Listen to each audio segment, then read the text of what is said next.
ಗುರುಭ್ಯೋ ನಮಃ. ವಿಘ್ನೇಶ್ವರ ವಾಗ್ದೇವಿ ಚಾಮುಂಡೇಶ್ವರಿ ಮಲಯಾಳ ಮಂತ್ರಸ್ವರೂಪಿಣಿ ಸರ್ವಸಿದ್ಧಿಕಾರಿಣಿ ಸತ್ಯಂ ಬ್ರೂಹಿ ಸ್ವಾಹ. ಗುರು ಹಿರಿಯರನ್ನ ಆರಾಧ್ಯ ದೇವರನ್ನ ಮನಸ್ಸಲ್ಲಿ ಸ್ಮರಣೆಯನ್ನ ಮಾಡ್ತಾ ಇವತ್ತಿನ ತರಗತಿಯನ್ನ ಪ್ರಾರಂಭ ಮಾಡೋಣ. ನಾವು ಇವತ್ತಿಂದ ಈ ರುದ್ರದ ನಮಕ ಭಾಗ ಚಮಕ ಭಾಗ ಎರಡಿರುತ್ತೆ. ನಮಕ ಭಾಗದಿಂದ ಪ್ರಾರಂಭವನ್ನ ಮಾಡಿ ಅದರ ಅರ್ಥವನ್ನ ತಿಳಿಲಿಕ್ಕೆ ಪ್ರಯತ್ನ ಪಡೋಣ. ಸರಳವಾಗಿ ಹೇಳಕ್ಕೆ ಪ್ರಯತ್ನ ಪಡ್ತೀನಿ, ಬಟ್ ನೀವು ಅದಕ್ಕೆ ಫೋಕಸ್ ಮಾಡ್ಬೇಕಾಗತ್ತೆ, ಕರೆಕ್ಟಾಗಿ ಕೂತ್ಕೊಂಡು ಕೇಳಿಸ್ಕೋಬೇಕಾಗತ್ತೆ. ಯಾವುದೋ ಸ್ಟೋರಿ ತರ ಕೇಳಿಸ್ಕೊಳ್ತೀನಿ ಅಂದ್ರೆ ಖಂಡಿತ ಅರ್ಥ ಆಗಲ್ಲ. ನಿಮ್ ಡೆಡಿಕೇಶನ್ ಕೂಡ ಇಂಪಾರ್ಟೆಂಟ್ ಆಗುತ್ತೆ. ಬೇರೆ ಯಾವುದೇ ಮೀನಿಂಗ್ ನಾನು ಹೇಳಿರ್ಬೋದು ಅಥವಾ ನೀವು ಕೇಳಿರ್ಬೋದು, ಬಟ್ ಇದು ಸ್ವಲ್ಪ ಯುನಿಕ್ ಆಗಿರುತ್ತೆ. ಸೊ ಅದಕ್ಕೆ ನೀವು ಪ್ರಯತ್ನ ಪಡ್ಬೇಕಾಗುತ್ತೆ. ಈಗ ಯಾವ್ದೋ ಒಂದು ಪದ ಬರುತ್ತೆ, ಅದ್ಯ ಓಚದದಿ ವಕ್ತ ಅಂತ ಯಾವ್ದೋ ಒಂದು ಪದ ಬರ್ತದೆ. ಆ ಪದಕ್ಕೆ ನಾನು ಏನೋ ಒಂದು ವ್ಯಾಖ್ಯಾನ ಕೊಡ್ತಾ ಇರ್ತೀನಿ. ನೀವು ಕರೆಕ್ಟಾಗಿ ಕೇಳಿಸ್ಕೊಂಡ್ರೆ ಮಾತ್ರ ಪದ ಏನು ಅಂತ ನಿಮ್ಗೆ ಅರ್ಥ ಆಗುತ್ತೆ, ನಿಮ್ಗೊಂದು ಐಡಿಯಾ ಬರುತ್ತೆ. ಇಲ್ಲ ಅಂದ್ರೆ ಏನಾಗ್ಬಿಡುತ್ತೆ, ಅರ್ಥ ಆಗಲ್ಲ. ಅರ್ಥ ಆಯ್ತಾ? ಸೊ ಹಾಗಾಗಿ ನಮಕ ಬೇರೆ ಇರುತ್ತೆ, ಚಮಕ ಬೇರೆ ಇರುತ್ತೆ. ಚಮಕ ಆದ್ರೂ ಸ್ವಲ್ಪ ಸುಲಭವಾಗಿ ಹೇಳ್ಬೋದು, ಬಟ್ ನಮಕ ಸ್ವಲ್ಪ ನಾವು ಫೋಕಸ್ ಮಾಡಿ ಕೇಳಲೇಬೇಕಾಗ್ತದೆ.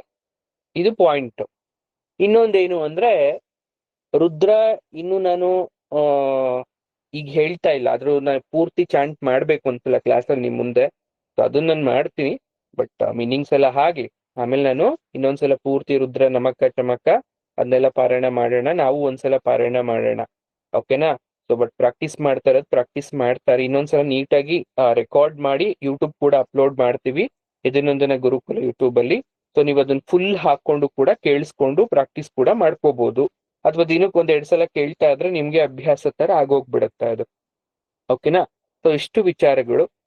ಮಧ್ಯದಲ್ಲಿ ಕ್ಲಾಸ್ ಬ್ರೇಕ್ ಆಗ್ಬೋದು ಫೆಬ್ರವರಿ 8ನೇ ತಾರೀಕು ತನಕ. ಸೊ ಆಮೇಲೆ ಕಂಟಿನ್ಯೂಷನ್ ಇರುತ್ತೆ ಅಂತ ಅನ್ಕೊಳ್ತೀನಿ.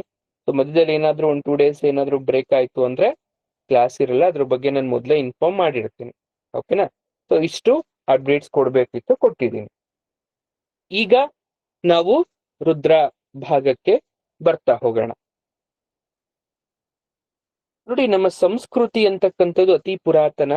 ವೇದ ಅನ್ನೋದು ಬಹಳ ಪುರಾತನ ಅಂತಕ್ಕಂಥದ್ದು ನಮ್ಮೆಲ್ರಿಗೂ ಗೊತ್ತಿರೋ ಅಂಥದ್ದು. ಹಾಗಾದ್ರೆ ಈ ವೇದ ಅನ್ನೋದು ಯಾಕೆ ಸೃಷ್ಟಿ ಆಯ್ತು ಅನ್ನೋದ್ರ ಬಗ್ಗೆ ಮಾತಾಡ್ತಾ ಹೋದ್ರೆ ತುಂಬಾ ಲಾಂಗ್ ಸ್ಟೋರಿ ಆಗತ್ತೆ. ಬರೀ ನಾವಿವಾಗ ರುದ್ರದ ಬಗ್ಗೆ ಮಾತ್ರ ಕಾನ್ಸಂಟ್ರೇಷನ್ ಮಾಡೋಣ. ಯಜಸ್ಸು ಅಥವಾ ಯಜುರ್ವೇದ,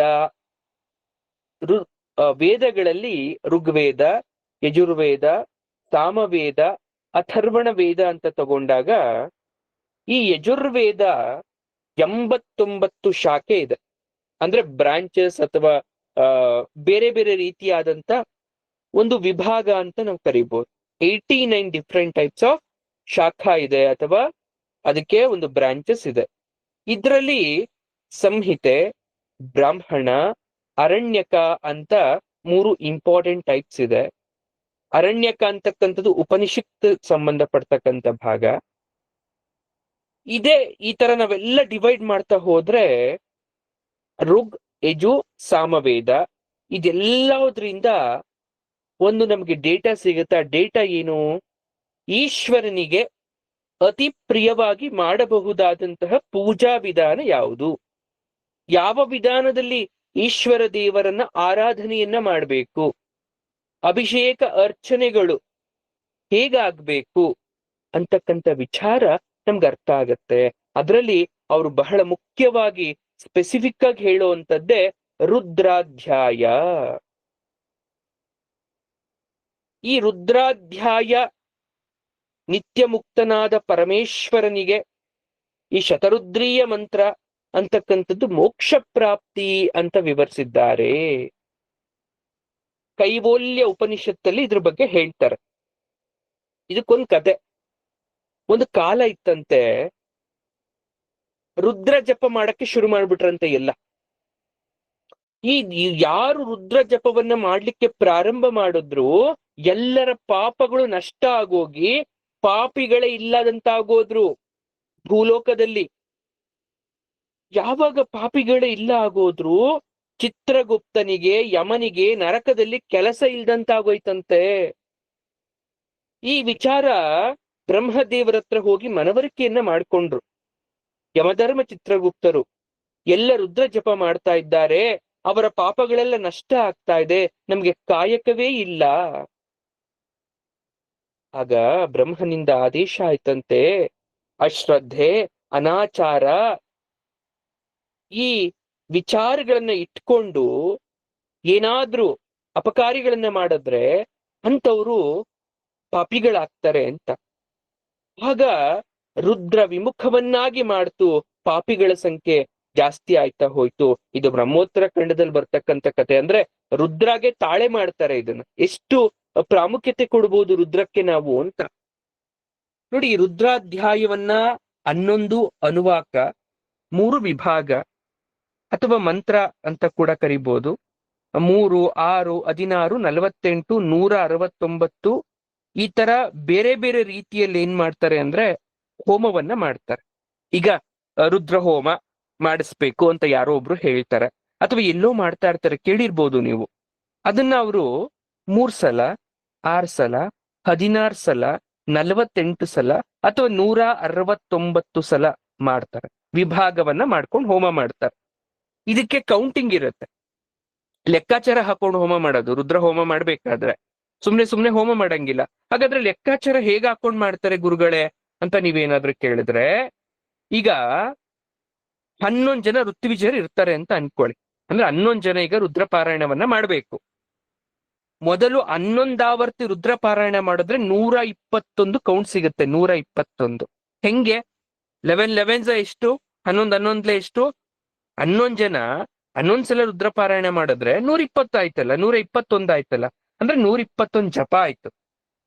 ಆಮೇಲೆ ಏನ್ ಮಾಡ್ಬೇಕು, ಅದರ 10ನೇ 1 ಭಾಗ ಅಂದ್ರೆ 10:1 ಆರ್ಡರ್ ಅಲ್ಲಿ ಹೋಮ ಮಾಡ್ಬೇಕು.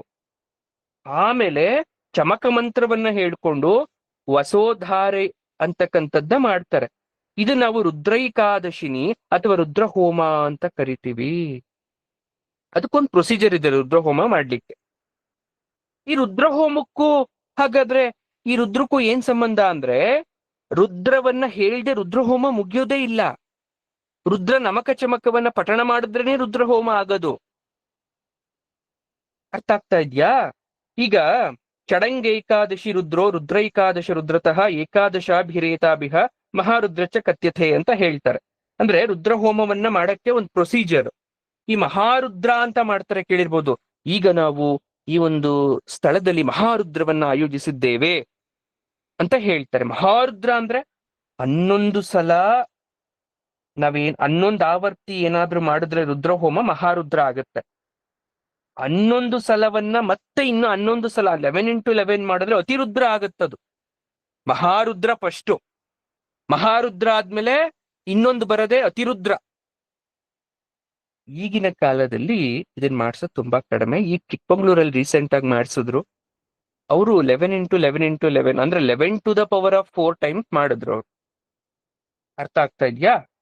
ಅದನ್ನ ಮಾಡ್ಬೇಕಾದ್ರೆ ಒಂದು ಅವಕಾಶ ಕೂಡ ಕೇಳಿದ್ವಿ ನಾವು ಪರ್ಸನಲ್ ಆಗಿ, ಈ ತರ ನಮ್ಮ ಭಾಗ್ಯ ಆಗ್ಬೋದ ನಮ್ಮ ವಿದ್ಯಾರ್ಥಿಗಳೆಲ್ಲ ಅಂತ. ಬಟ್ ಅವರು ಋತ್ವಿಜರು ಮಾತ್ರ ಅಂತ, ಅದಕ್ಕೊಂದು ಇರ್ಲಿ, ಅವ್ರವ್ರದ್ದೇನೋ ಇರುತ್ತೆ, ಪರವಾಗಿಲ್ಲ, ಅದ್ರ ಬಗ್ಗೆ ನಾನು ಮಾತಾಡ್ಲಿಕ್ಕೆ ಹೋಗಲ್ಲ.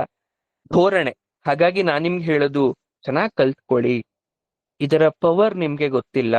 ಬೇರೆಯವ್ರು ನಮ್ಮನ್ನ ಹೇಳಕ್ ಅವಕಾಶ ಕೊಡ್ತಾರೋ ಬಿಡ್ತಾರೋ, ಭಗವಂತ ಅಂತ ನಮ್ಗೆ ಅವಕಾಶ ಕೊಟ್ಟೇ ಕೊಡ್ತಾನೆ. ನಾವು ಭಗವಂತನ ಮುಂದೆ ಪಾರಾಯಣ ಮಾಡೋಣ, ಭಗವಂತನ ಮುಂದೆ ನಾವು ಸಮರ್ಪಣೆಯನ್ನ ಮಾಡೋಣ ಅಂತ ನಾನ್ ನಿಮ್ಗೆ ಹೇಳಿದ್ದು. ಆಯ್ತು, ಸರಿ. ಯಾಕೆ ಮಾಡ್ಬೇಕು ರುದ್ರ ಹೋಮ? So what is the reason behind that ಅಂತ ನೀವು ಕೇಳಿದ್ರೆ, ಯಾವ ಕಾರಣಕ್ಕೋಸ್ಕರ ನಾವು ರುದ್ರ ಹೋಮವನ್ನ ಮಾಡ್ಬೇಕಾಗ್ತದೆ ಅಂದ್ರೆ, ಸ್ಮೃತಿಗಳಲ್ಲಿ ಹೇಳ್ತಾರೆ, ಶಾಂತಿ, ಪುಷ್ಟಿ, ತುಷ್ಟಿ, ಆರೋಗ್ಯ, ಪುತ್ರ ಪ್ರಾಪ್ತಿ, ಶತ್ರುನಾಶ, ಐಶ್ವರ್ಯ, ಜನಸಂಗ್ರಹ, ಭಯನಾಶ, ಈ ಅನೇಕ ಫಲಗಳನ್ನ ಉದ್ದೇಶಿಸಿಕೊಂಡು ಮಂತ್ರಗಳನ್ನ ಆರಿಸ್ಕೊಂಡು ಪುರಶ್ಚರಣೆಯನ್ನ ಮಾಡಿ ಹೋಮ ಮಾಡ್ತಕ್ಕಂಥ ಪದ್ಧತಿಯೇ ರುದ್ರ. ಈ ಮಂತ್ರಗಳು ಉಪನಿಷತ್ತುಗಳಿಂದ ಬಂದಿರೋದ್ರಿಂದ ಇದಕ್ಕೆ ಬಹಳ ಇಂಪಾರ್ಟೆನ್ಸ್ ಅನ್ನ ಕೊಡ್ತೇವೆ ನಾವು. ಶ್ರೀರುದ್ರಂ ಪ್ರಣವಂ ಚೈವ ನಿತ್ಯಮಾವರ್ತಯೇದ್ಯತಿಹಿ ಅಂತ ಹೇಳ್ತಾರೆ ಇದಕ್ಕೆ. ಅಂದ್ರೆ ವೇದಗಳನ್ನೇ ಸನ್ಯಾಸ ಮಾಡಿರ್ತಕ್ಕಂಥ ಯತಿಗಳು ಅವ್ರು ಎಷ್ಟೇ ವೇದ ಕಲ್ತಿರ್ಬೋದಂತೆ. ಈಗ ಯಾರೋ ಒಬ್ಬ ಪಂಡಿತ್ ಇರ್ತಾರೆ, ಎಲ್ಲ ವೇದ ಕಲ್ತಿರ್ಬೋದಂತೆ, ಅವರು ರುದ್ರವನ್ನ ಕಲ್ತಿಲ್ಲ ಅಂದ್ರೆ ವೇದ ಅಪೂರ್ಣ ಆಗತ್ತಂತೆ. ರುದ್ರವನ್ನ ಕಲಿಯದೆ ವೇದ ಅಪೂರ್ಣ ಆಗುತ್ತಂತೆ. ಹಾಗಾಗಿ ಈ ಮಂತ್ರಗಳಲ್ಲಿ ಸಾಕ್ಷಾತ್ ಪರಬ್ರಹ್ಮನನ್ನೇ ರುದ್ರ ಅಂತ ಕರೆದಿದ್ದಾರೆ. ಶತರುದ್ರೀಯ, ಈಗ ಶತ ಅಂದ್ರೆ ಎಷ್ಟು? 100 ಅಲ್ವಾ? ಅಂದ್ರೆ 100+ ಮಾಡಿದ್ರೆ ಶತರುದ್ರೀಯ ಆಗತ್ತದು. ಯಾರು ಶ್ರದ್ಧೆಯಿಂದ ಕೂತ್ಕೊಂಡು ಹೋಮ ಮಾಡೋದ್ ಬೇಡ ನೀವು. ಅದು ಮೇಲಾದ್ರೂ ಆಗಿರ್ಲಿ, ಮೆನ್ ಆದ್ರೂ ಆಗಿರ್ಲಿ, ಸಾರಿ ವುಮೆನ್ ಆರ್ ಮೆನ್, ಯಾರು ಬೇಕಾದ್ರೂ ಆಗಿರ್ಲಿ, ಜೆಂಡರ್ ಇಲ್ಲ, ಫೆಮನೈನ್ ಆದ್ರೂ ಓಕೆ, ಯಾರಾದ್ರೂ ಓಕೆ, ಮಹಿಳೆ ಅಥವಾ ಪುರುಷ ಯಾರಾದ್ರೂ ಆಯ್ತು, ಇದನ್ನ ಶ್ರದ್ಧೆಯಿಂದ ಕೂತ್ಕೊಂಡು ಶತರುದ್ರೀಯವನ್ನ ಪಠಣ ಮಾಡ್ತಿರೋ ಅಂದ್ರೆ 11 ಮಾಡ್ಬೇಕು.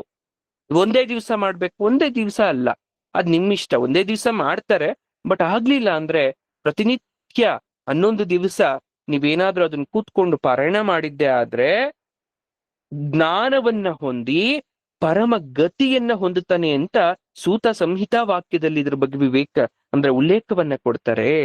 ಜಸ್ಟ್ ಪಾರಾಯಣ ಮಾಡಿದ್ರೆ, ಶತರುದ್ರೀಯವನ್ನ ಮಾಡಿದ್ರೆ ನೀವು ನೋಡಿ. ರುದ್ರನಿಗೆ ಘೋರ ಅಘೋರ ಅಂತಕ್ಕಂಥ 2 ಶರೀರ ಇದೆ. There are 2 types of body parts. ಯಾರಿಗೆ? ಶಿವನಿಗೆ ಘೋರ ಅಘೋರ 2 ದೇಹ ಇದೆ, ಶರೀರ ಅಂತ ಕರಿತೀವಿ. ಈ ರುದ್ರ ಹೋಮದಿಂದ ಶಾಂತವಾಗೋದು ಪಾಪಕ್ಷಯ, ಆಯುರಾರೋಗ್ಯಾದಿ ಅನೇಕ ಫಲಗಳು. ನಮ್ಮ ದೇಹಕ್ಕೆ ರೋಗ ರುಜಿನ ಅಂಟ್ಕೊಳ್ಳುತ್ತೆ. ಇದು ಮಾಂಸ ಮುದ್ದೆ ಕಂಡಗಳಿಂದ ಮಾಡಿದಂತಹ ದೇಹ. ಇದಕ್ಕೆ ಎಷ್ಟೇ ಆರೈಕೆ ಮಾಡಿದ್ರೂ ಕೂಡ ಕಾಯಿಲೆ ಅನ್ನೋದು ತಪ್ಪಿದ್ದಲ್ಲ. ಆರೋಗ್ಯ ಸಮಸ್ಯೆ ಅನ್ನೋದು ಪ್ರತಿಯೊಬ್ಬರಿಗೂ ಕೂಡ ಬರಲೇಬೇಕು.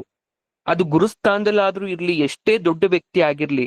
ದೇವ್ರನ್ನ ಕೇಳ್ತಾರಂತೆ ಯಾರೋ ಒಬ್ರು, ಗುರುಗಳೇ ದೇಹ ದಂಡನೆಯನ್ನ ಮಾಡ್ಕೊಂಡಿದ್ದೇನೆ, ಆದ್ರೂ ಯಾಕೆ ಪರಮಾತ್ಮ ನನ್ನ ದೇಹಕ್ಕೆ ಸಂಕಟವನ್ನ ಕೊಡ್ತಾ ಇದ್ದಾನೆ ಎಂದಾಗ, ಆಗ ಗುರುಗಳು ಹೇಳ್ತಾರಂತೆ, ಪರಮಾತ್ಮ ಏನ್ ಹೇಳ್ತಾನೆ ಅಂದ್ರೆ, ಆತ್ಮಕ್ಕೆ ಯಾವುದೇ ರೀತಿಯಾದಂತಹ ಜರವ್ಯಾಧಿ ಭಯಗಳ ದೋಷ ಇಲ್ಲ.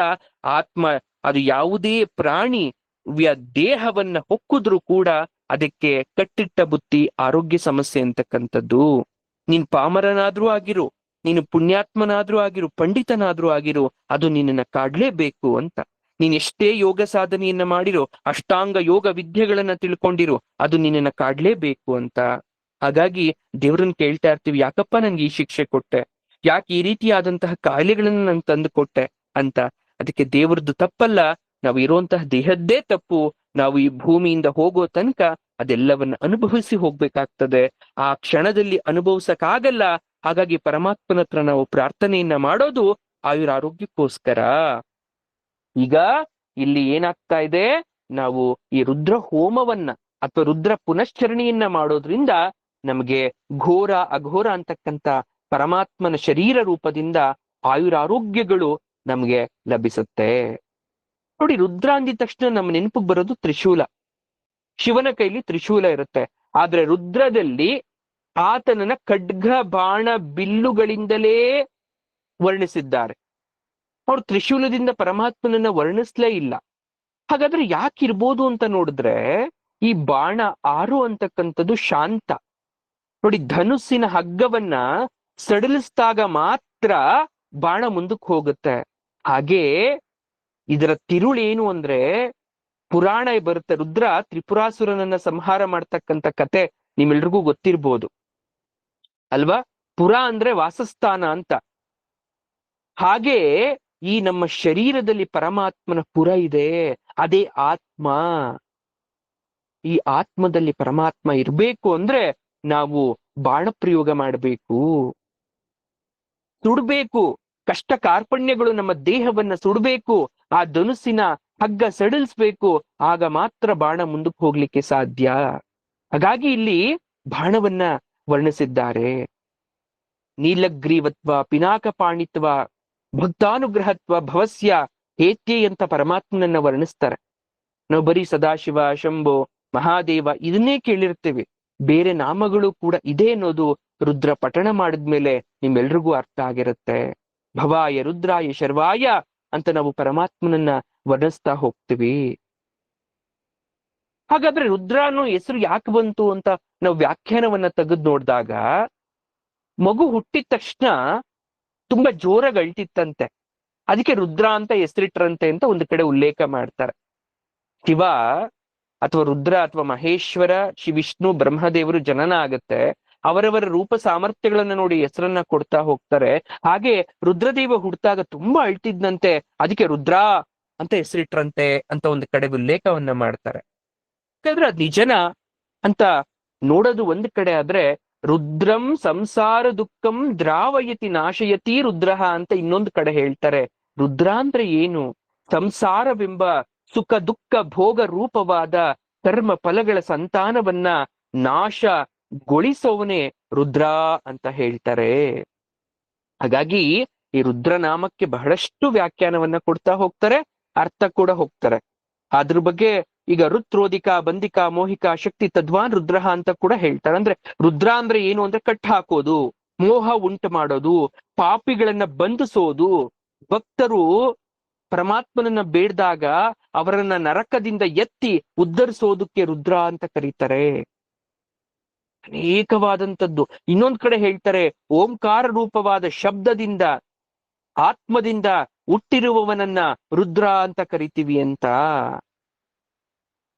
ಶಿವ ಶಬ್ದದ ಅರ್ಥ ಹಾಗಾದ್ರೆ ಈಗ ಓಂ ನಮ ಶಿವಾಯ ಅಂತ, ಈಗ ನಮ ಶಿವಾಯ ಅಂತಕ್ಕಂಥ ಪಂಚಾಕ್ಷರಿ ಮಂತ್ರ ಇದೆ, ಆದ್ರೆ ಎಷ್ಟೋ ಜನಕ್ಕೆ ಗೊತ್ತಿಲ್ಲ ಪಂಚಾಕ್ಷರಿ ಮಂತ್ರ ಇನ್ನೊಂದಿದೆ, ನಮ ಸೋಮಾಯ ಅಂತಕ್ಕಂಥದ್ದು ಪಂಚಾಕ್ಷರಿ ಮಂತ್ರ. ತುಂಬಾ ಜನಕ್ಕೆ ಗೊತ್ತಿಲ್ಲ. ಪಂಚಾಕ್ಷರಿ ಮಂತ್ರ ಅಂದಿದ ತಕ್ಷಣ ನಮ ಶಿವಾಯ ಅಂತೀವಿ, ನಮ ಸೋಮಾಯ ಕೂಡ ಪಂಚಾಕ್ಷರಿ ಮಂತ್ರನೇ. ಶಿವ ಅಂದ್ರೆ ಏನು? ಹಾಗಾದ್ರೆ ಶಿವದ ಅರ್ಥ, ಶಿವ ಪದದ ಅರ್ಥ ಏನು ಅಂತ ನಾವು ಹುಡುಕ್ತಾ ಹೋದಾಗ 16 ಶಿವ ಗುಣಗಳನ್ನ ಉಳ್ಳವನು ಅಂತ ಅರ್ಥ. ಅಂದ್ರೆ 16 ಗುಣ ಉಳ್ಳವನನ್ನ ಶಿವ ಅಂತ ಕರಿತೀವಿ, ಶಿವ ಅಂತ ಅನಿಸ್ಕೊಳ್ತಾರೆ. ಯಾವುದು? ಸರ್ವಜ್ಞತ್ವ, ತೃಪ್ತಿ, ಅನಾದಿಜ್ಞಾನ, ಸ್ವಾತಂತ್ರ್ಯ, ಅಲುಪ್ತ ಶಕ್ತಿ, ಅನಂತ ಶಕ್ತಿ. ಈ 6ಕ್ಕೂ ಷಡಂಗ ಅಂತ ಕರಿತೀವಿ. ಜ್ಞಾನ, ವೈರಾಗ್ಯ, ಐಶ್ವರ್ಯ, ತಪಸ್ಸು, ಸತ್ಯ, ಕ್ಷಮೆ, ಧೃತಿ, ಸೃಷ್ಟೃತ್ವ, ಆತ್ಮಜ್ಞಾನ, ಅಧಿಷ್ಠಾತೃತ್ವ. ಈ 10ಕ್ಕೆ ಅವ್ಯಯ ಅಂತ ಕರಿತೀವಿ. ಷಡಂಗ 6, ಅವ್ಯಯ 10, 10 + 6 16. ಈ 16 ಗುಣವುಳ್ಳವನ್ನೇ ಶಿವ ಅಂತ ಕರಿತಕ್ಕಂಥದ್ದು. ಇದು ನಿಮ್ಗೆ ಅರ್ಥ ಆಗದೆ ಇರ್ಬೋದು, ಆದ್ರೂ ನಾನು ಇಂಟ್ರೊಡಕ್ಷನ್ ಪಾರ್ಟ್ ಕೊಡ್ತಾ ಇದ್ದೀನಿ. ಯಾಕಂದ್ರೆ ಯಾವುದೋ ಒಂದು ಪದನಾದ್ರೂ ನಿಮ್ಗೆ ಅರ್ಥ ಆಗ್ಲಿ ಅನ್ನೋ ಉದ್ದೇಶಕ್ಕೋಸ್ಕರ. ಇನ್ನು ಬಹಳಷ್ಟು ವಿವರಣೆ ಕೊಡ್ತಾರೆ, ಇರ್ಲಿ.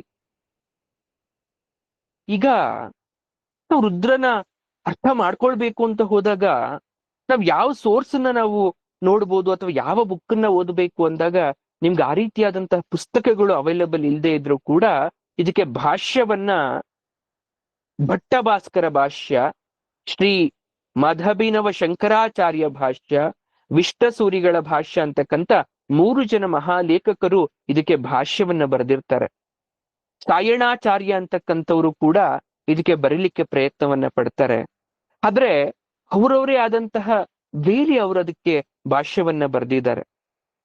ಆಗ ಪಾಷಂಡ ಗಜಕೇಸರಿ ಅಂತಹ ಒಂದು ಗ್ರಂಥವನ್ನ ವೆಂಕಟನಾಥ ಗುರುಗಳು ಬರೀತಾರೆ ಬ್ರಹ್ಮಾನಂದಗಿರಿಲಿ. ಅವರು ಬರೀತಾರೆ. ಯಾಕೆ ಇದನ್ನೆಲ್ಲ ಹೇಳ್ತಾ ಇದ್ದೀನಿ ಅಂದ್ರೆ, ಇದಕ್ಕೆ ಭಾಷ್ಯವನ್ನ ಬರೆಯೋದು ತುಂಬಾ ಕಷ್ಟ.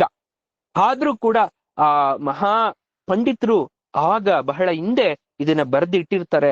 ಆದ್ರೆ ಓದಿಕ್ಕೂ ಕೂಡ ನಮ್ಗೆ ಪ್ರೌಢಿಮೆ ಅನ್ನೋದು ಬೇಕಾಗುತ್ತೆ. Maturity is very important. ಅಷ್ಟು ಸುಲಭವಾಗಿ ಅರ್ಥ ಮಾಡ್ಕೊಳ್ತಕ್ಕಂಥ ವಿಚಾರ ಇದಾಗಿರಲ್ಲ. ಇದ್ಯಾವುದು ನಿಮ್ಗೆ ಅರ್ಥ ಆಗದೆ ಇರ್ಬೋದು, ಆದ್ರೂ ಕೂಡ ಹೇಳ್ತಾ ಇದ್ದೀನಿ. ಈಗ ಸರಿ, ನೇರವಾಗಿ ನಾನು ಬಂದ್ಬಿಡ್ತೀನಿ. ತುಂಬಾ ನಾನು ನಿಮ್ಗೆ ಸಮಯವನ್ನ ವ್ಯರ್ಥ ಮಾಡೋದಿಲ್ಲ. ರುದ್ರಕ್ಕೆ ಹೋಗ್ಬಿಡೋಣ, ಶ್ಲೋಕಗಳಿಗೆ ಹೋಗ್ಬಿಡೋಣ.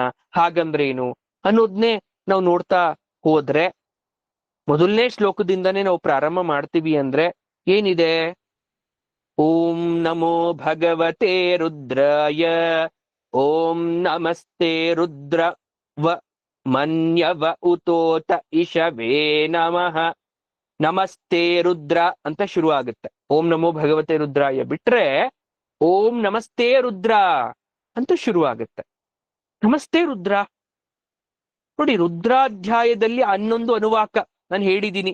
ಮತ್ತೊಮ್ಮೆ ನಾನು ಹೇಳ್ತೀನಿ, ಯಾರೆಲ್ಲ ಕೇಳಿಸ್ಕೊಂಡಿಲ್ವೋ ಕೇಳಿಸ್ಕೋಬಹುದು. ರುದ್ರಾಧ್ಯಾಯದಲ್ಲಿ 11 ಅನುವಾಕ ಯಾವುದಲ್ಲಿ? ನಮಕ ಭಾಗದಲ್ಲಿ. ಅನುವಾಕ ಅಂದ್ರೆ ಪ್ರಗಟ್ಟ ಅಥವಾ ಪ್ಯಾರ ಅಂತ ಕರಿತೀವಿ, ವರ್ಸಸ್ ಅಂತ ಕರಿತೀವಿ. ಇಲ್ಲಿ ಮೊದಲನೆಯ ಅನುವಾಕ ಅಥವಾ ಮೊದಲನೆಯ ನಮಕದಲ್ಲಿ ಭಗವಂತನನ್ನ ಪ್ರಸನ್ನನಾಗುವಂತೆ ಮಾಡ್ಕೊಳ್ಳಕ್ಕೆ ನಾವು ಹೇಳ್ತಾ ಇರ್ತಕ್ಕಂಥದ್ದು. ಅಂದ್ರೆ ದೇವ್ರು ಕೂತಿದ್ದಾನೆ ನಮ್ಮ ಮುಂದೆ, ಅವನನ್ನ ಒಲಿಸ್ಕೋಬೇಕು ನಾನೀಗ. ಆ ಒಲಿಸ್ಕೊಳ್ಳೋ ರೀತಿ ಮಾಡೋಕ್ಕೆ ಹೇಳೋ ಶ್ಲೋಕನೇ ಮೊದಲನೇ ನಮಕ. ಅರ್ಥ ಆಗ್ತಾ ಇದ್ಯಾ? 2ರಿಂದ 9 ತನಕ, 2ನೇ ನಮಕದಿಂದ 9ನೇ ನಮಕದ ತನಕ ಭಗವಂತನ ಸರ್ವೇಶ್ವರತ್ವ, ಸರ್ವಾತ್ಮಕತ್ವ, ಸರ್ವಾಂತರ್ಯಾಮಿತ್ವದ ಬಗ್ಗೆ ಹೇಳೋ ಅಂತ. ಅಂದ್ರೆ ಎಲ್ಲಾ ಕಡೆ ಪರಮಾತ್ಮ ಇದ್ದಾನೆ, ಎಲ್ಲವುದ್ರಲ್ಲೂ ಇದ್ದಾನೆ, ಎಲ್ಲವೂ ಅವನಿಂದಲೇ ಅಂತ ವರ್ಣಿಸ್ತಕ್ಕಂಥದ್ದು 2ರಿಂದ 9ನೇ ನಮಕದ ತನಕ. ಮತ್ತೆ ಮುಂದೆ ಇರ್ತಕ್ಕಂಥದ್ದು 10ನೇದ್ರಲ್ಲಿ ಭಗವಂತನನ್ನ ಪ್ರಾರ್ಥಿಸೋದು.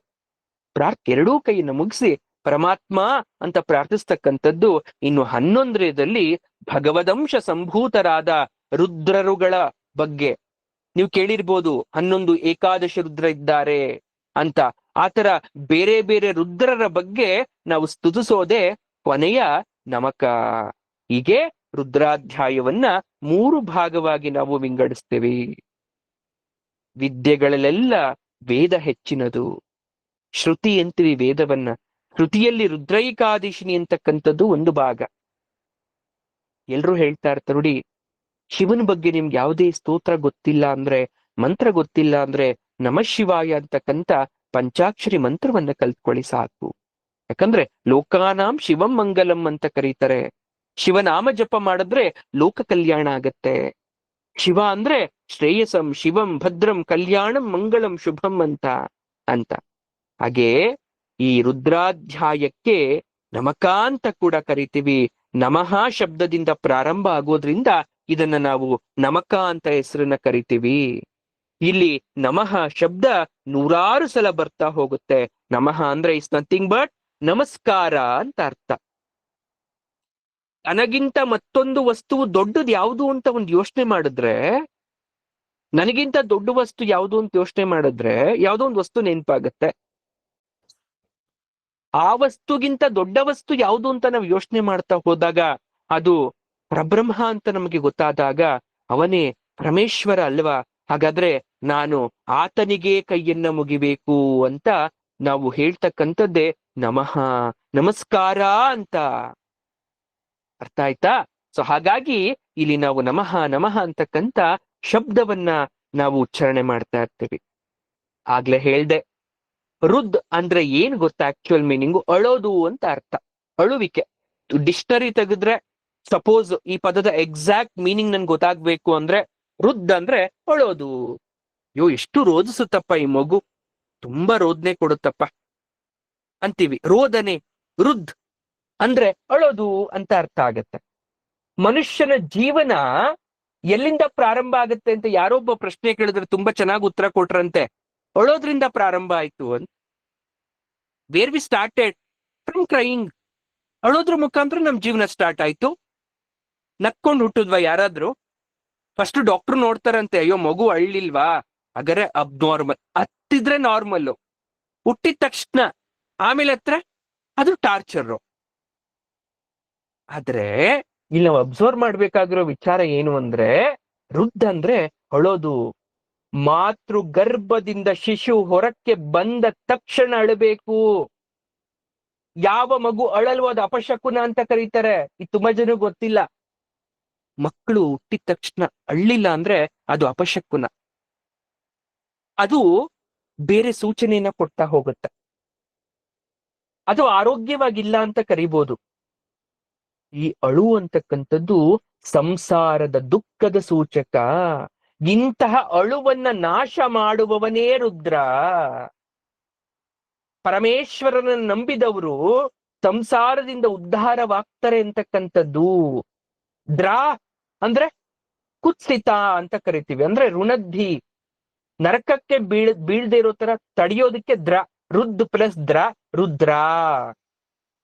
ಅಳೋದು ನರಕದಿಂದ ತಡೆಯೋದು. ಅರ್ಥ ಆಗ್ತಾ ಇದ್ಯಾ? ಪಾಪಿಗಳ ವಿಷಯದಲ್ಲಿ ಪರಮೇಶ್ವರ ಯಾವಾಗ್ಲೂ ಕುಪಿತನಾಗಿರ್ತಾನೆ. ರುದ್ರ ಅಂದ್ರೆ ಒಂಥರ ಭಯಂಕರ ಅಂತ ಕೂಡ ಅರ್ಥ ಅದು. ಅದೇ ಯಾರು ಭಕ್ತಿಯಿಂದ ಪರಮಾತ್ಮನನ್ನ ಪ್ರಾರ್ಥಿಸ್ತಾರೋ ಅವ್ರಿಗವನು ಸಿಹಿ ಜೀನ್ ಕೂಡ ಆಗ್ತಾನೆ. ನಮಸ್ತೆ ರುದ್ರ ಮನ್ಯವ ಉತೋತ ಇಷವಿ ನಮಃ, ನಮಸ್ತೆ ಅಸ್ತು ಧನ್ವನೆ ಬಾಹುಭ್ಯಾಮುತತಿ ನಮಃ. ಅಂದ್ರೆ ಎಲೆ ರುದ್ರನೇ ನಿನಗೆ ನಮಸ್ಕಾರ, ಮತ್ತು ನಿನ್ನ ಕೋಪಕ್ಕೆ ನಮಸ್ಕಾರ. ಯಾವ್ಯಾವ್ದಕ್ಕೆ ನಮಸ್ಕಾರ ಹೇಳ್ತಾ ಇದೀವಿ? ರುದ್ರನಿಗೆ ನಮಸ್ಕಾರ ಹೇಳ್ತಾ ಇದೀವಿ, ಕೋಪಕ್ಕೆ.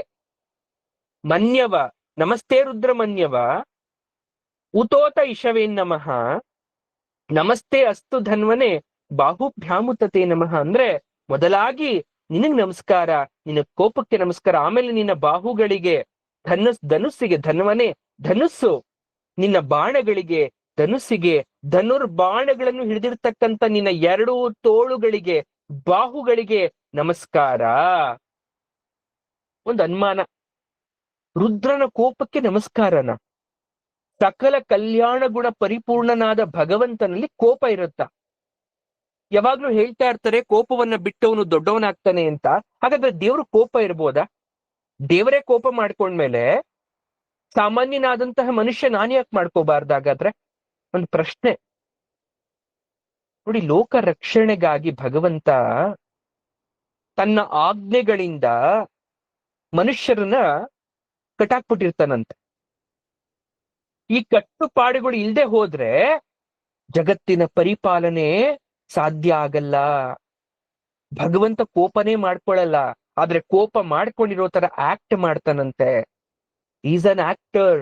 ಭಗವಂತ ಆ ರೀತಿ ನಮ್ಮ ಮುಂದೆ ತೋರ್ಪಡಿಸ್ತಾನಂತೆ, ನನಗೆ ಕೋಪ ಬಂದಿದೆ.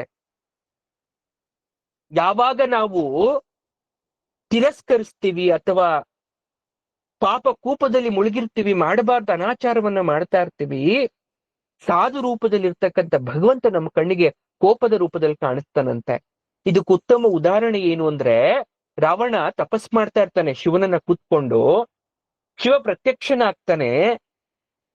ಇವನು ಇನ್ನೇನ್ ವರ ಕೇಳ್ಬಿಡ್ತಾನೋ ಅಂತ ಇವನ ತಲೆಯನ್ನ ಕೆಡಿಸ್ಬಿಡ್ತಾರೆ ದೇವತೆಗಳು. ಅವನು ಬಂದಿದ್ದು ಆತ್ಮಲಿಂಗವನ್ನ ಕೇಳಿಕೋಸ್ಕರ, ತಾಯಿಗೋಸ್ಕರ. ಆದ್ರೆ ಆತ್ಮಲಿಂಗ ಅಂತಕ್ಕಂಥ ಮನಸ್ಸು ಹೊರಟೋಯ್ತು, ಮನಸ್ಸು ಚಂಚಲ ಆಯ್ತು. ಶಿವ ಬಂದವನು ಒಬ್ನೇ ಬರ್ಲಿಲ್ಲ, ಜೊತೆಗೆ ಪಾರ್ವತಿನ ಬೇರೆ ಕರ್ಕೊಂಡ್ ಬಂದಿದ್ದ. ಪಾರ್ವತಿ ಬೇಕು ಅಂತ ಕೇಳ್ಬಿಟ್ಟ ರಾವಣ. ಶಿವ ಹೇಳ್ತಾನೆ, ಯೋಚನೆ ಮಾಡ್ ರಾವಣ, ನೀನ್ ಯಾತಕ್ಕೋಸ್ಕರ ತಪಸ್ ಮಾಡಿದ್ದೆ? ನೀನ್ ಕೇಳ್ತಾ ಇರೋದೇನು? ಇಲ್ಲ, ನನ್ ಕೊಟ್ರೆ ಪಾರ್ವತಿ ಕೊಡು, ಇಲ್ಲ ಅಂದ್ರೆ ಬೇಡ. ಹೌದಾ, ಆಯ್ತು ಹೋಗು, ಕಳಿಸ್ಬಿಟ್ಟೆ. ರಾವಣ ಕರ್ಕೊಂಡು ಹೋಗ್ತಾ ಇದ್ದ. ನಾರದ್ರು ಬಂದ್ರು. ಏನಪ್ಪಾ, ಯಾರನ್ನ ಕರ್ಕೊಂಡ್ ಬರ್ತಾ ಇದ್ದಿ ಸ್ವಾಮಿ? ನಾನು ತಪಸ್ಸನ್ನ ಮಾಡಿ ಜಗದೇಕ ಸುಂದರಿಯಾದ ಪಾರ್ವತಿಯನ್ನ ಕರ್ಕೊಂಡ್ ಬರ್ತಾ ಇದ್ದೇನೆ. ಅಯ್ಯೋ ದಡ್ಡ, ಹಿಂತಿರುಗಿ ನೋಡಯ್ಯ, ಪಾರ್ವತಿಯೆಲ್ಲ ಮಾರಿಯನ್ನ ಕರ್ಕೊಂಡು ಹೋಗ್ತಾ ಇದ್ಯಾ ಅಂತ ಹಿಂತಿರುಗಿ ನೋಡಿದಾಗ ಪಾರ್ವತಿ ಕಾಳಿ ರೂಪದಲ್ಲಿ ಕಾಣಿಸಿದ್ಲಂತೆ. ಆಗ ರಾವಣ ಅನ್ಕೊಂಡಂತೆ ಶಿವ ನನಗ್ ಮೋಸ ಮಾಡ್ದ ಅಂತ. ಯಾಕೆ ಮಾತನ್ನ ಹೇಳ್ದೆ ಅಂದ್ರೆ, ಅಲ್ಲಿದ್ದಿದ್ದು ಪಾರ್ವತಿಯೇ ಆಗಿದ್ರು ಕೂಡ ರಾವಣನ ಕಣ್ಣಿಗೆ ಕಾಣಿಸಿದ್ದು ಕಾಳಿ ರೂಪ. ಹಾಗೆ ದೇವರು ನಮಗೆ ಕೋಪಿತನಾಗಿ ಕುಪಿತನಾಗಿ ಕಾಣಿಸ್ತಾ ಇದ್ದಾನೆ ಅಂದ್ರೆ ನಾನಲ್ಲೇನೋ ತಪ್ಪು ಮಾಡಿದ್ದೀನಿ ಅಂತ ಅರ್ಥ.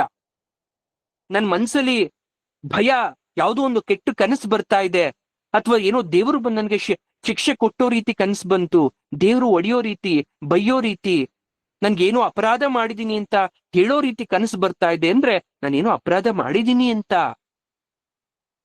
ಅದೇ ಇನ್ನೊಬ್ರಿಗೆ ದೇವರು ಪರಮ ಭಕ್ತನಾಗಿ ಅಥವಾ ಜಗದೇಕ ಮೂರ್ತಿಯಾಗಿ ದರ್ಶನ ಕೊಡ್ತಾ ಇದ್ದಾನೆ ಅಂದ್ರೆ ಅವ್ರಿಗೆ ಆಶೀರ್ವಾದ ಮಾಡ್ತಾ ಇದ್ದಾನೆ ಅಂತ. ದೇವರಲ್ಲಿ ಕೋಪ ಇಲ್ಲ, ನಾವು ಮಾಡುವಂತಹ ಕಾರ್ಯದಿಂದ ದೇವರ ರೂಪ ಬದಲಾವಣೆ ಆಗುತ್ತೆ ಅನ್ನೋದು ನೆನಪಲ್ಲಿರ್ಲಿ.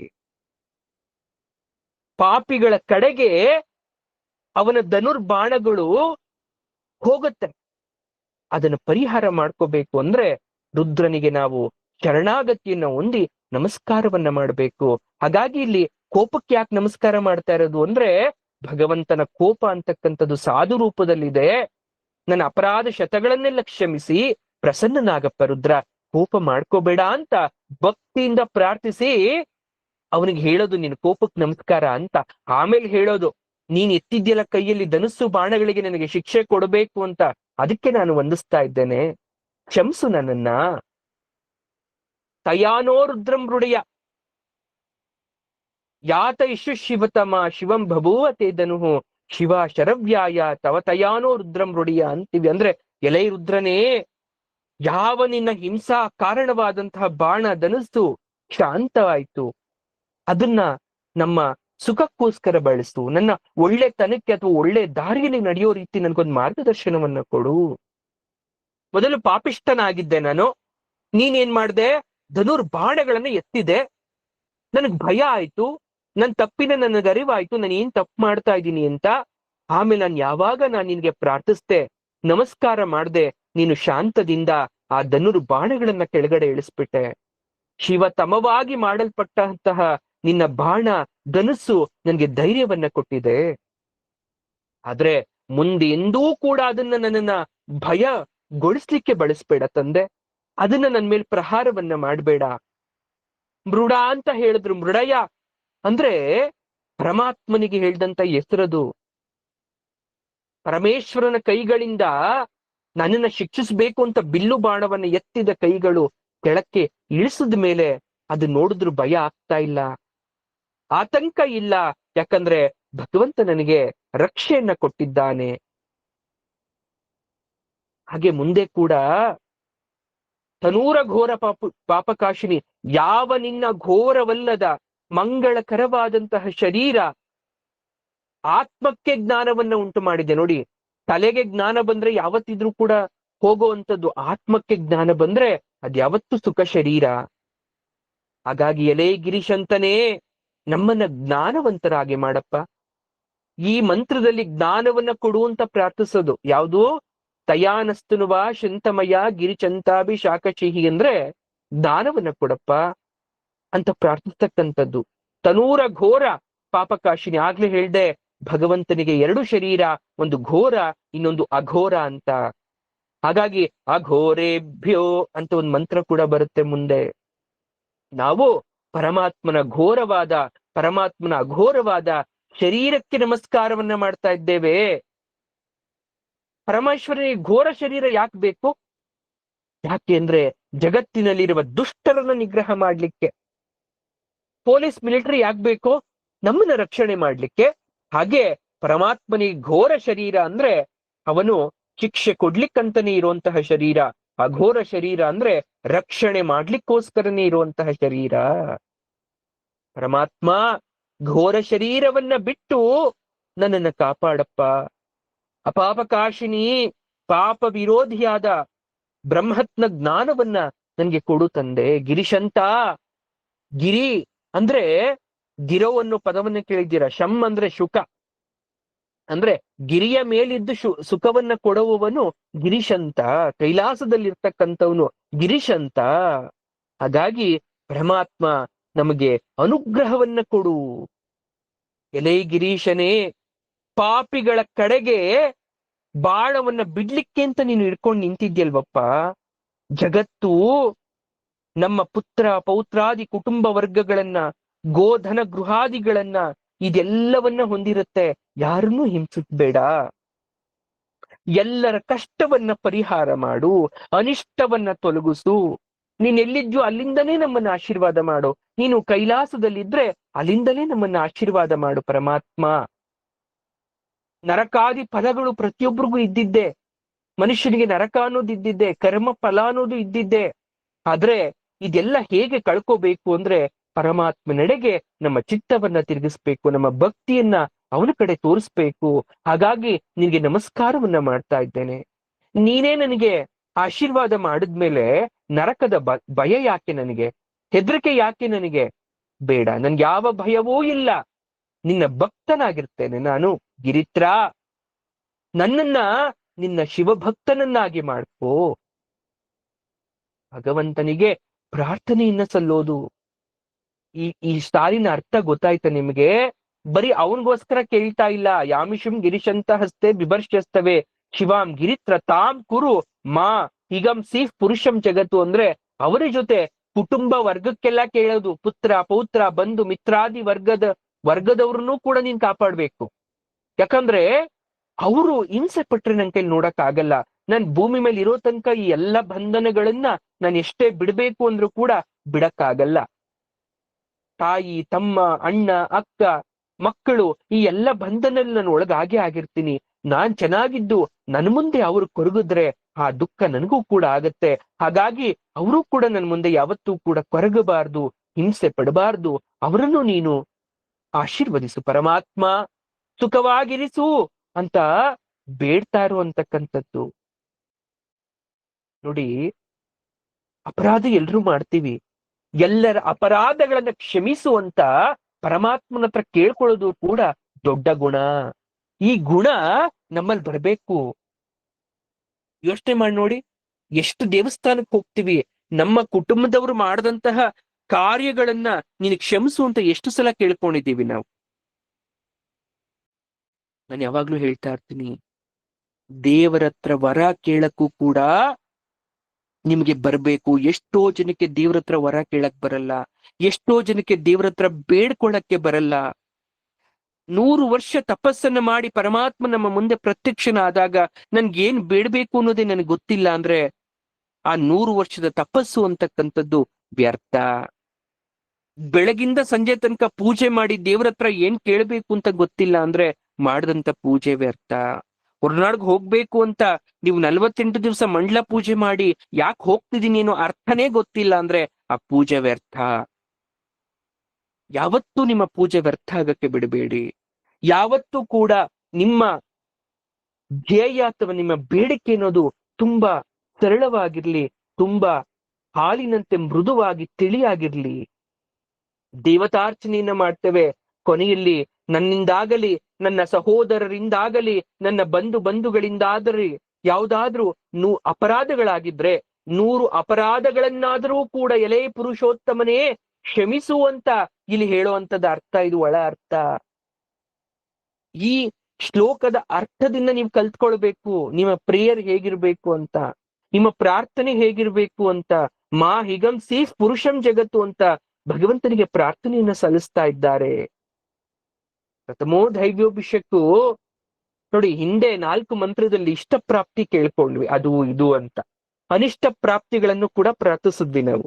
ಅಂದ್ರೆ ನನಗ್ ಬೇಕು ಈ ಅನಿಷ್ಟವನ್ನ ದೂರ ಮಾಡೋ ಅಂತ ಕೇಳ್ಕೊಂಡ್ವಿ. ಈಗ ಶಿವೇನ ವಚಸಾತ್ವ ಗಿರಿಶಾಚ್ಛ ವದಾಮಸಿ ಯಥಾ ನ ಸರ್ವ ನಿಜಗದ ಯಕ್ಷ್ಮಗುಂ ಸುಮನ ಅಸತು ಅಂದ್ರೆ, ಗಿರೀಶ ನಿನ್ನನ್ನ ಮಂಗಲಕರವಾದಂತಹ ಮಾತಿನಿಂದ ನಿರ್ಮಲವಾಗಿ ಸ್ತೋತ್ರ ಮಾಡ್ತಾ ಇದ್ದೇವಪ್ಪ. ನಿನ್ನ ಸ್ತುತಿಯಿಂದ ಪಶುಪುತ್ರಾದಿ ರೂಪವಾದ ಜಗತ್ತೆಲ್ಲ ಕೂಡ ರೋಗರಹಿತವಾಗಿರ್ಲಿ, ಸೌಮನಸ್ಯ ಉಳ್ಳವರಾಗಿರ್ಲಿ ಅಂತ. ಗಿರಿ ಅಂದ್ರೆ ಬೆಟ್ಟ, ಬೆಟ್ಟದ ಮೇಲಿರೋನ್ನ ಗಿರೀಶ ಅಂತ ಕರಿತೀವಿ, ಎಲ್ರಿಗೂ ಗೊತ್ತಿರ್ತಕ್ಕಂಥದ್ದು. ಹಿಂದೆ ಭರದ್ವಾಜ ಅಂತಕ್ಕಂಥ ಒಬ್ಬ ಬ್ರಾಹ್ಮಣ ಇಡೀ ವೇದ ರಾಶಿಯನ್ನೆಲ್ಲ ನಾನು ಅಧ್ಯಯನ ಮಾಡ್ಬಿಡ್ತೀನಿ ಅಂತ ಹಠ ತೊಟ್ಟನಂತೆ. ಇಡೀ ಜೀವನ ಎಲ್ಲ ವೇದ ಕಲಿತಾ ಕಲಿತಾ ಕಲಿತಾ ಮುದುಕನಾಗೋದ. ಆಗ ದೇವೇಂದ್ರ ಬರ್ತಾನೆ, 3 ಬಾರಿ ಮತ್ತೆ ಮತ್ತೆ 100 ವರ್ಷಗಳಂತೆ ಆಯುಸ್ಸನ್ನ ಕೊಡ್ತಾನೆ ಅವನ ವೇದಾಧ್ಯಾಯವನ್ನ ನೋಡಿ. 100 ವರ್ಷ ಆಯುಸ್ಸು ಮನುಷ್ಯನಿಗೆ, 3 ಪಟ್ಟು ಹೆಚ್ಚಿಗೆ ಕೊಟ್ಟ ಅವನಿಗೆ. 100 ವರ್ಷ 100 ವರ್ಷ 100 ವರ್ಷ ಇನ್ನು ನೀನ್ ವೇದಾಧ್ಯಯನ ಮಾಡು ಅಂತ. ಒಟ್ಟು 400 ವರ್ಷ ಆಯ್ತು. ಆ 400 ವರ್ಷ ಆದ್ರೂ ವರ್ಷ ಇನ್ನೇನು ಮುಗಿತಾ ಬಂತು, ವೇದಾಧ್ಯಯನ ಮುಗಿಲಿಲ್ಲ. ಭರದ್ವಾಜ ಹಠವನ್ನ ಬಿಡ್ಲಿಲ್ಲ. ಆಗ ಇಂದ್ರನ ಹತ್ರ ಹೋಗ್ತಾನೆ, ಮತ್ತೆ ನನಗೆ ಬೇಕು. ಆಗ ಇಂದ್ರ ಏನ್ ಮಾಡ್ತಾನೆ, ಕರ್ಕೊಂಡು ಹೋದ. 3 ಬೆಟ್ಟಗಳನ್ನ ತೋರಿಸ್ತಾ, ಎಲೇ ಭರದ್ವಾಜ ನೋಡು, ಇದೇ ವೇದಗಳು. ಈವರೆಗೆ ನೀನು ಓದಿರುವುದು 1 ಮುಷ್ಟಿಯಷ್ಟು ಅಂತ. ಒಂದು ಮುಷ್ಟಿ ಮಣ್ಣನ್ನ ತೆಗೆದು ಅವನನ್ನ ಜೋಳಿಗೆಗೆ ಹಾಕ್ತಾನಂತೆ, ಭರದ್ವಾಜನ ಜೋಳಿಗೆಗೆ. ಆಗ ಭರದ್ವಾಜನಿಗೆ ವೇದಗಳ ಅನಂತತೆ ತಿಳಿತಂತೆ. ಅರ್ಥ ಮಾಡ್ಕೊಳ್ಳಿ, 400 ವರ್ಷ ವೇದ ಕಲ್ತಿದ್ದು ಎಷ್ಟು? 1 ಹಿಡಿ ಮಣ್ಣಿನಷ್ಟು. 3 ಬೆಟ್ಟ. ಹಾಗಾದ್ರೆ ನಾವೆಷ್ಟು ಕಲ್ತಿದ್ದೀವಿ? ತುಂಬಾ ಜನಕ್ಕೆ ನಾನು ಯಾವಾಗ್ಲೂ ಹೇಳ್ತಾ ಇರ್ತೀನಿ, ಯಾವುದೇ ಮದ ಬಂದರೂ ಕಲಿಕೆಯ ಮದ ಬರಬಾರ್ದು, ಜ್ಞಾನದ ಮದ ಬರಬಾರ್ದು ಮನುಷ್ಯನಿಗೆ. ನಾನು ಅಷ್ಟ್ ಕಲ್ತಿದ್ದೀನಿ, ಇಷ್ಟ್ ಕಲ್ತಿದ್ದೀನಿ, ನನ್ಗೆ ಅದ್ ಬರುತ್ತೆ, ಇದ್ ಬರುತ್ತೆ ಅಂತಕ್ಕಂಥದ್ದು ಎಂದಿಗೆ ನಿಮ್ಮ ತಲೆಯಲ್ಲಿ ಬರ್ತದೋ ಅಂದಿಗೆ ನಿಮ್ಗೆ ಜ್ಞಾನ ನಷ್ಟ ಆಗತ್ತೆ, ಬುದ್ಧಿ ಕ್ಲೇಶ ಆಗತ್ತೆ, ಮನಸ್ಸು ಚಂಚಲದಿಂದ ಕೂಡ್ಬಿಡುತ್ತೆ. ಅವತ್ತು ಜ್ಞಾನದೇವಿ ನಿಮ್ಮನ್ನ ಬಿಟ್ಟು ಹೋಗ್ಬಿಡ್ತಾಳೆ. ಯಾವತ್ತೂ ಜ್ಞಾನದೇವಿಯನ್ನ ಹೋಗಕ್ಕೆ ಬಿಡಬೇಡಿ. ಜ್ಞಾನದೇವಿ ಅಂದ್ರೆ ಏನು? ನಾನು ಓದ್ತಾ ಇದ್ದೀನಿ, ನಂಗೆ ಓದಕ್ ಬರುತ್ತೆ. ಓದು ಅನ್ನೋದು ಜ್ಞಾನದೇವಿ ಅಲ್ಲ. ಜ್ಞಾನದೇವಿ ಅಂತಕ್ಕಂಥವಳಿಗೆ ಅಹಂಕಾರ ಇಷ್ಟ ಆಗಲ್ಲ, ತೋರುಪಡಿಕೆ ಇಷ್ಟ ಆಗಲ್ಲ, ಕಂಡಲ್ಲಿ ಅನಾವಶ್ಯಕವಾಗಿ ಕಲ್ತಂತ ಜ್ಞಾನವನ್ನ ವ್ಯರ್ಥ ಮಾಡೋದು ಇಷ್ಟ ಆಗಲ್ಲ. ಪ್ರತಿಯೊಂದಕ್ಕೂ ಕೂಡ ಸಮಯ ಅಂತ ಇರುತ್ತೆ, ಸಂದರ್ಭ ಅಂತ ಇರುತ್ತೆ. ಅಂತಹ ಸಮಯದಲ್ಲಿ ಮಾತ್ರ ಉಪಯೋಗ ಮಾಡಬೇಕು. ತುಂಬಾ ಜನ ಹೇಳ್ತಾ ಇರ್ತಾರೆ, ಗುರುಗಳೇ ನಿಮ್ಗೆ ಅದು ಗೊತ್ತು, ಇದು ಗೊತ್ತು, ಅದನ್ ಮಾಡ್ಬೋದು, ಇದನ್ ಮಾಡ್ಬೋದು ಅಂತ. ಎಲ್ಲ ಗೊತ್ತಿರ್ಬೋದು, ಎಲ್ಲ ಗೊತ್ತಿದೆ ಅಂತ ಅದನ್ನ ಎಲ್ಲಿ ಬೇಕು ಅಲ್ಲಿ ಪ್ರಯೋಗ ಮಾಡಕ್ ಹೋದ್ರೆ ಜ್ಞಾನ ನಾಶ ಆಗತ್ತೆ. ಜ್ಞಾನದೇವಿ ಬಿಟ್ಟು ಹೋಗ್ಬಿಡ್ತಾಳೆ ನಮ್ಮನ್ನ. ಒಂದು ಹಾವು ಕಚ್ಚಿರುತ್ತೆ ಮನುಷ್ಯನ್ಗೆ, ಈಗ ಹಾವಿನ ಮಂತ್ರ ಹಾಕ್ಬೇಕು, ಅದನ್ನ ಉಪಶಮನ ಮಾಡ್ಬೇಕು, ವಿಷ ನಂಜನ್ನ ದೇಹದಿಂದ ಇಳಿಸ್ಬೇಕು. ಈಗ ಹಾವಿನ ಮಂತ್ರವನ್ನ ಹಾಕ್ಬೇಕು ನಾನು. ಹಾಗಾದ್ರೆ ಹಾಕ್ಬಿಟ್ರೆ ಬದುಕ್ಸ್ಬೋದು, ಆದ್ರೆ ಅದಕ್ಕೂ ಒಂದು ರೂಲ್ಸ್ ಇರುತ್ತಲ್ವಾ. ವ್ಯಕ್ತಿಯ ದೇಹವನ್ನ ನೋಡಿ, ವಿಷ ಪ್ರಮಾಣ ಎಷ್ಟು ದೇಹಕ್ಕೆ ಅರಿವಾಗಿದೆ ಅನ್ನೋದನ್ನ ನೋಡಿ ಮಂತ್ರ ಹಾಕ್ಬೇಕಾಗ್ತದೆ. ಅದು ಕುತ್ತಿಗೆ ತನಕ ಹೋಗಿ ಇನ್ನೇನು ತಲೆಯನ್ನ ಆವರಿಸ್ಬೇಕು ಅನ್ನೋ ಸಮಯದಲ್ಲಿ ನನ್ ಮಂತ್ರ ಹಾಕಿದ್ರು ಒಂದೇ, ಬಿಟ್ರು ಒಂದೇ. ಹಾಕಕ್ ಬರಲ್ಲ ಅದು. ಇವಾಗ ಅಲ್ಲಿ ಯಾರೋ ಇದ್ದೋರೊಬ್ರು ಹೇಳ್ತಾರೆ, ಯೋ ಸ್ವಾರ್ಥಿಗಳಪ್ಪ ಈ ಗುರುಗಳು, ಕಲ್ತಿದ್ದೀನಿ ಎಲ್ಲಿ ವ್ಯರ್ಥ ಆಗ್ಬಿಡುತ್ತೋ ಅಂತ ಹಾಕ್ಲಿಲ್ಲ ಅಂತ. ಆದ್ರೆ ಅದ್ ನಮಗ್ ಮಾತ್ರ ಗೊತ್ತಿರುತ್ತೆ ಅದನ್ನ ಹಾಕ್ಬೇಕಿತ್ತ ಬಿಡ್ಬೇಕಿತ್ತ ಅಂತ. ಅಥವಾ ಯಾರಿಗೋ ಹಾವು ಕಚ್ಚಿಲ್ಲ, ನಿಂಗೆ ಗೊತ್ತಾ ನಂಗೆ ಹಾವು ಮಂತ್ರ ಹಾಕಕ್ ಬರುತ್ತೆ, ನೋಡೀಗ ನಿನ್ಗೆ ಸುಮ್ನೆ ಹಾವು ಕಚ್ತು ಅನ್ಕೋ, ನಾನು ಈ ಮಂತ್ರ ಹೇಳ್ಬಿಟ್ರೆ ನಿನ್ ದೇಹದಿಂದ ವಿಷನೇ ಹೋಗ್ಬಿಡುತ್ತೆ ಅಂತ ನಾನಲ್ಲಿ ಮಂತ್ರ ಪ್ರಯೋಗ ಮಾಡ್ದೆ ಅಂದ್ರೆ ನಿಜವಾಗ್ಲೂ ಆ ವ್ಯಕ್ತಿಗೆ ಹಾವು ಕಚ್ಚುತ್ತೆ, ಮಂತ್ರ ಪ್ರಯೋಗ ವರ್ಕ್ ಆಗಲ್ಲ. ಯಾಕೆ ಮಾತನ್ನ ಹೇಳ್ತಾ ಇದ್ದೀನಿ ಅಂದ್ರೆ, ನೀವೆಷ್ಟೇ ಕಲ್ತಂತವ್ರಾಗಿ ಯಾವತ್ತೂ ನಾನು ಕಲ್ತಿದ್ದೀನಿ ಅಂತಕ್ಕಂಥದ್ನ ಹೇಳಕ್ ಹೋಗ್ಬೇಡಿ. ತುಂಬಾ ಜನಕ್ಕೆ ಆ ಮದ ಇರುತ್ತೆ, ಆ ಮದವನ್ನ ತಲೆಯಿಂದ ತೆಗ್ದಾಕಿ. ಯಾವುದೋ ಒಂದು ವಿಚಾರ ಕಲ್ತಿದ ತಕ್ಷಣ ನಿಮಗ್ ನೀವೇ ದೇವರು ಅನ್ಕೊಳ್ಳೋದ್ನ ಭ್ರಮೆಯಿಂದ ಹೊರಗಡೆ ಬನ್ನಿ, ಕಡಿಮೆ ಮಾಡಿ ಅದನ್ನ. ದೇವರಾಗಬೇಕು ಅಂದ್ರೆ ಬ್ರಹ್ಮಜ್ಞಾನ ಪಡಿಬೇಕು. ಬ್ರಹ್ಮಜ್ಞಾನ ಬೇಕು ಅಂದ್ರೆ ಅದಕ್ಕೆ ನಾನಾ ವಿಧವಾದಂತ ಪರೀಕ್ಷೆಗಳನ್ನ ನೀವು ಪಾಸ್ ಮಾಡ್ಬೇಕು. ಆ ಹಂತದಲ್ಲಿ ನಾವೆಲ್ಲರೂ ಇದೀವಿ. ನಮ್ಮ ಧ್ಯೇಯ ಯಾವತ್ತೂ ಸರಳವಾಗಿರ್ಲಿ, ಭಗವಂತನೆಡೆಗಾಗಿರ್ಲಿ, ಅಷ್ಟ್ಬಿಟ್ಟು ಬೇರೆದ್ ಬೇಡ. 3 ಬೆಟ್ಟಗಳಿಂದ ಒಂದೊಂದು ಮುಷ್ಟಿಯಷ್ಟು ಮಣ್ಣನ್ನ ತೆಗೆದು ಭರದ್ವಾಜನ ಜೋಳಿಗೆಗೆ ಹಾಕ್ತಾನಂತೆ. ಆಗ ಅವನಿಗೆ ಅದರ ಅನಂತತೆ ಆಯ್ತು. ಈ ಕತೆ ತೈತರಿಯ ಬ್ರಾಹ್ಮಣದಲ್ಲಿ ಬರ್ತದೆ, ತುಂಬಾ ಚೆನ್ನಾಗಿದೆ, ವೇದದ ಒಂದು ಕತೆ ಅದು. ಯಾಕೆ ಇದನ್ನ ಹೇಳ್ದೆ ಅಂದ್ರೆ, ಅಂತಹ ವೇದಗಳ ಬೆಟ್ಟದಲ್ಲಿ ವಾಸ ಮಾಡ್ತಾ ಇರೋನು ಗಿರೀಶ. ಅವನನ್ನ ಹೇಗೆ ಸ್ತುತಿಸ್ಬೇಕು ಅಂದ್ರೆ, ನಮ್ಮ ಪರಿಶುದ್ಧವಾದಂತಹ ವಾಕ್ಕುಗಳಿಂದ ಸ್ತುತಿಸ್ಬೇಕು. ನಮ್ಮ ಮಾತಿಂದ, ನಮ್ಮ ಸ್ತೋತ್ರದಿಂದ, ನಮ್ಮ ಭಕ್ತಿಯಿಂದ ಪರಮೇಶ್ವರನ ಸ್ತುತಿಸ್ಬೇಕು. ಸಂಬಂಧ ಅಂತಕ್ಕಂಥದ್ದು ಬೆಳಿಬೇಕು. ಯಾವತ್ತು ಭಗವಂತನಿಗೆ ಭಕ್ತನಿಗೆ ಸಂಬಂಧ ಬಿಲ್ಡ್ ಆಗತ್ತೆ, ಅವತ್ತು ಅವರಿಬ್ರು ಮಧ್ಯೆ ಅಂತಕ್ಕಂಥದ್ದು ಬಾಂಡಿಂಗ್ ಚೆನ್ನಾಗಿರುತ್ತೆ. ತುಂಬಾ ಜನ ಹೇಳ್ತಾರೆ, ಅಯ್ಯೋ ನನ್ ದೇವ್ರ ಹತ್ರ ಮಾತಾಡ್ತಾ ಇದ್ದೆ ನಾನು, ಓ ಇವನ್ ದೇವ್ರ ಹತ್ರ ಮಾತಾಡದ್ನಂತ. ಇನ್ ದೇವ್ರು ಬಂದ್ ಪಕ್ಕದಲ್ಲಿ ಕೂತಿದ್ರ ಮಾತಾಡಕ್ಕೆ, ಇವ್ರ ಸಂಬಂಧಿಕರ ಅಂತ ನಾವು ಆಡಿಕೆ ಮಾಡ್ತಾ ಇರ್ತೀವಿ ನೋಡಿ. ಆದ್ರೆ ನಿಜವಾಗ್ಲೂ ದೇವ್ರ ಹತ್ರ ನಾವು ಕಮ್ಯುನಿಕೇಶನ್ ಅನ್ನ ಇಟ್ಕೊಳ್ಬೇಕು, ಬಾಂಡಿಂಗ್ ಅನ್ನ ಇಟ್ಕೊಳ್ಬೇಕು, ಸೋಲ್ ಟು ಸೋಲ್ ಕನೆಕ್ಷನ್ ಇಟ್ಕೋಬೇಕು. ನಮಗ ಆತ್ಮ ಇದ್ಮೇಲೆ ಪರಮಾತ್ಮನಲ್ಲಿ ಆತ್ಮ ಇರುತ್ತೆ, ಆದ್ರೆ ನಮ್ಮಲ್ಲಿರೋ ಆತ್ಮವನ್ನ ಪರಮಾತ್ಮ ಅಂತ ಕರಿತೀವಿ. ಯಾಕೆ ಅಂದ್ರೆ ದೇಹದ ಯಾವುದೇ ಅಂಗಾಂಗಗಳಿಗೂ ಕೂಡ ಭಗವಂತನ ಜೊತೆ ಮಾತಾಡ್ತಕ್ಕಂಥ ಶಕ್ತಿ ಇಲ್ಲ. ಆ ಶಕ್ತಿ ಇರೋದು ಕೇವಲ ಆತ್ಮಕ್ಕೆ ಮಾತ್ರ. ಯೋಚನೆ ಮಾಡಿ, ಕಣ್ಮುಚ್ಕೊಳ್ಳಿ, ನಿಮ್ ತುಟಿ ಆಡ್ತಾ ಇಲ್ಲ, ದೇಹದ ಯಾವುದೇ ಅಂಗಾಂಗಗಳು ಕೂಡ ಅಲುಗಾಡ್ತಾ ಇಲ್ಲ, ನೀವು ನಿಶ್ಶಬ್ದವಾಗಿದ್ದೀರಾ, ಆದ್ರೂ ಕೂಡ ಕಣ್ಣು ಮುಚ್ಕೊಂಡು ಮನಸ್ಸೊಳಗಡೆ ನೀವು ಮಾತಾಡ್ಬೋದು. ನಿಜನ? ಆ ಮಾತ್ ನಿಮ್ಗೆ ಕೇಳ್ಸುತ್ತೆ ನಿಜನ? ಆ ಮಾತ್ ನಿಮ್ಗೆ ಅರ್ಥ ಆಗುತ್ತೆ ನಿಜನ? ಅಂದ್ರೆ ಅದು ಯಾವುದು? ಅದೇ ಆತ್ಮದ ಮಾತು. ಆ ಆತ್ಮದ ಮಾತಿನ ಮುಖಾಂತರ ನಾವು ಪರಮಾತ್ಮನ ಹತ್ರ ಮಾತಾಡ್ಬೇಕಾಗ್ತದೆ. ಸುಮ್ನೆ ಕೂತಿದ್ದೀರಾ, ನನ್ ಪಾಠ ಕೇಳ್ತಾ ಇದ್ದೀರಾ, ನಿಮ್ ಮನ್ಸು ಗಿರೀಶನ್ ಹತ್ರ ಇದೆ ಅಂದ್ರೆ ಆತ್ಮದಿಂದ ಮಾತಾಡ್ತಾ ಇದ್ದೀರಾ ಗಿರೀಶನ್ ಹತ್ರ. ನಿಜನಾ? ಆ ಆತ್ಮದಿಂದ ಪರಮಾತ್ಮನ ಹತ್ರ ಮಾತಾಡಕ್ಕೆ ಶುರು ಮಾಡಿ, ಪರಮಾತ್ಮನ ಜೊತೆ ಸಂಬಂಧವನ್ನ ಬಿಲ್ಡ್ ಮಾಡ್ಕೊಳ್ಳಿ. ಈ ಭೂಮಿ ಮೇಲಿರ್ತಕ್ಕಂಥ ಯಾರ ಜೊತೆ ಸಂಬಂಧ ಮಾಡಿದ್ರು ಕೂಡ ಒಂದಲ್ಲ ಒಂದು ದಿವಸ ಅದು ದಿ ಎಂಡ್ ಆಗುವಂತದ್ದೇ.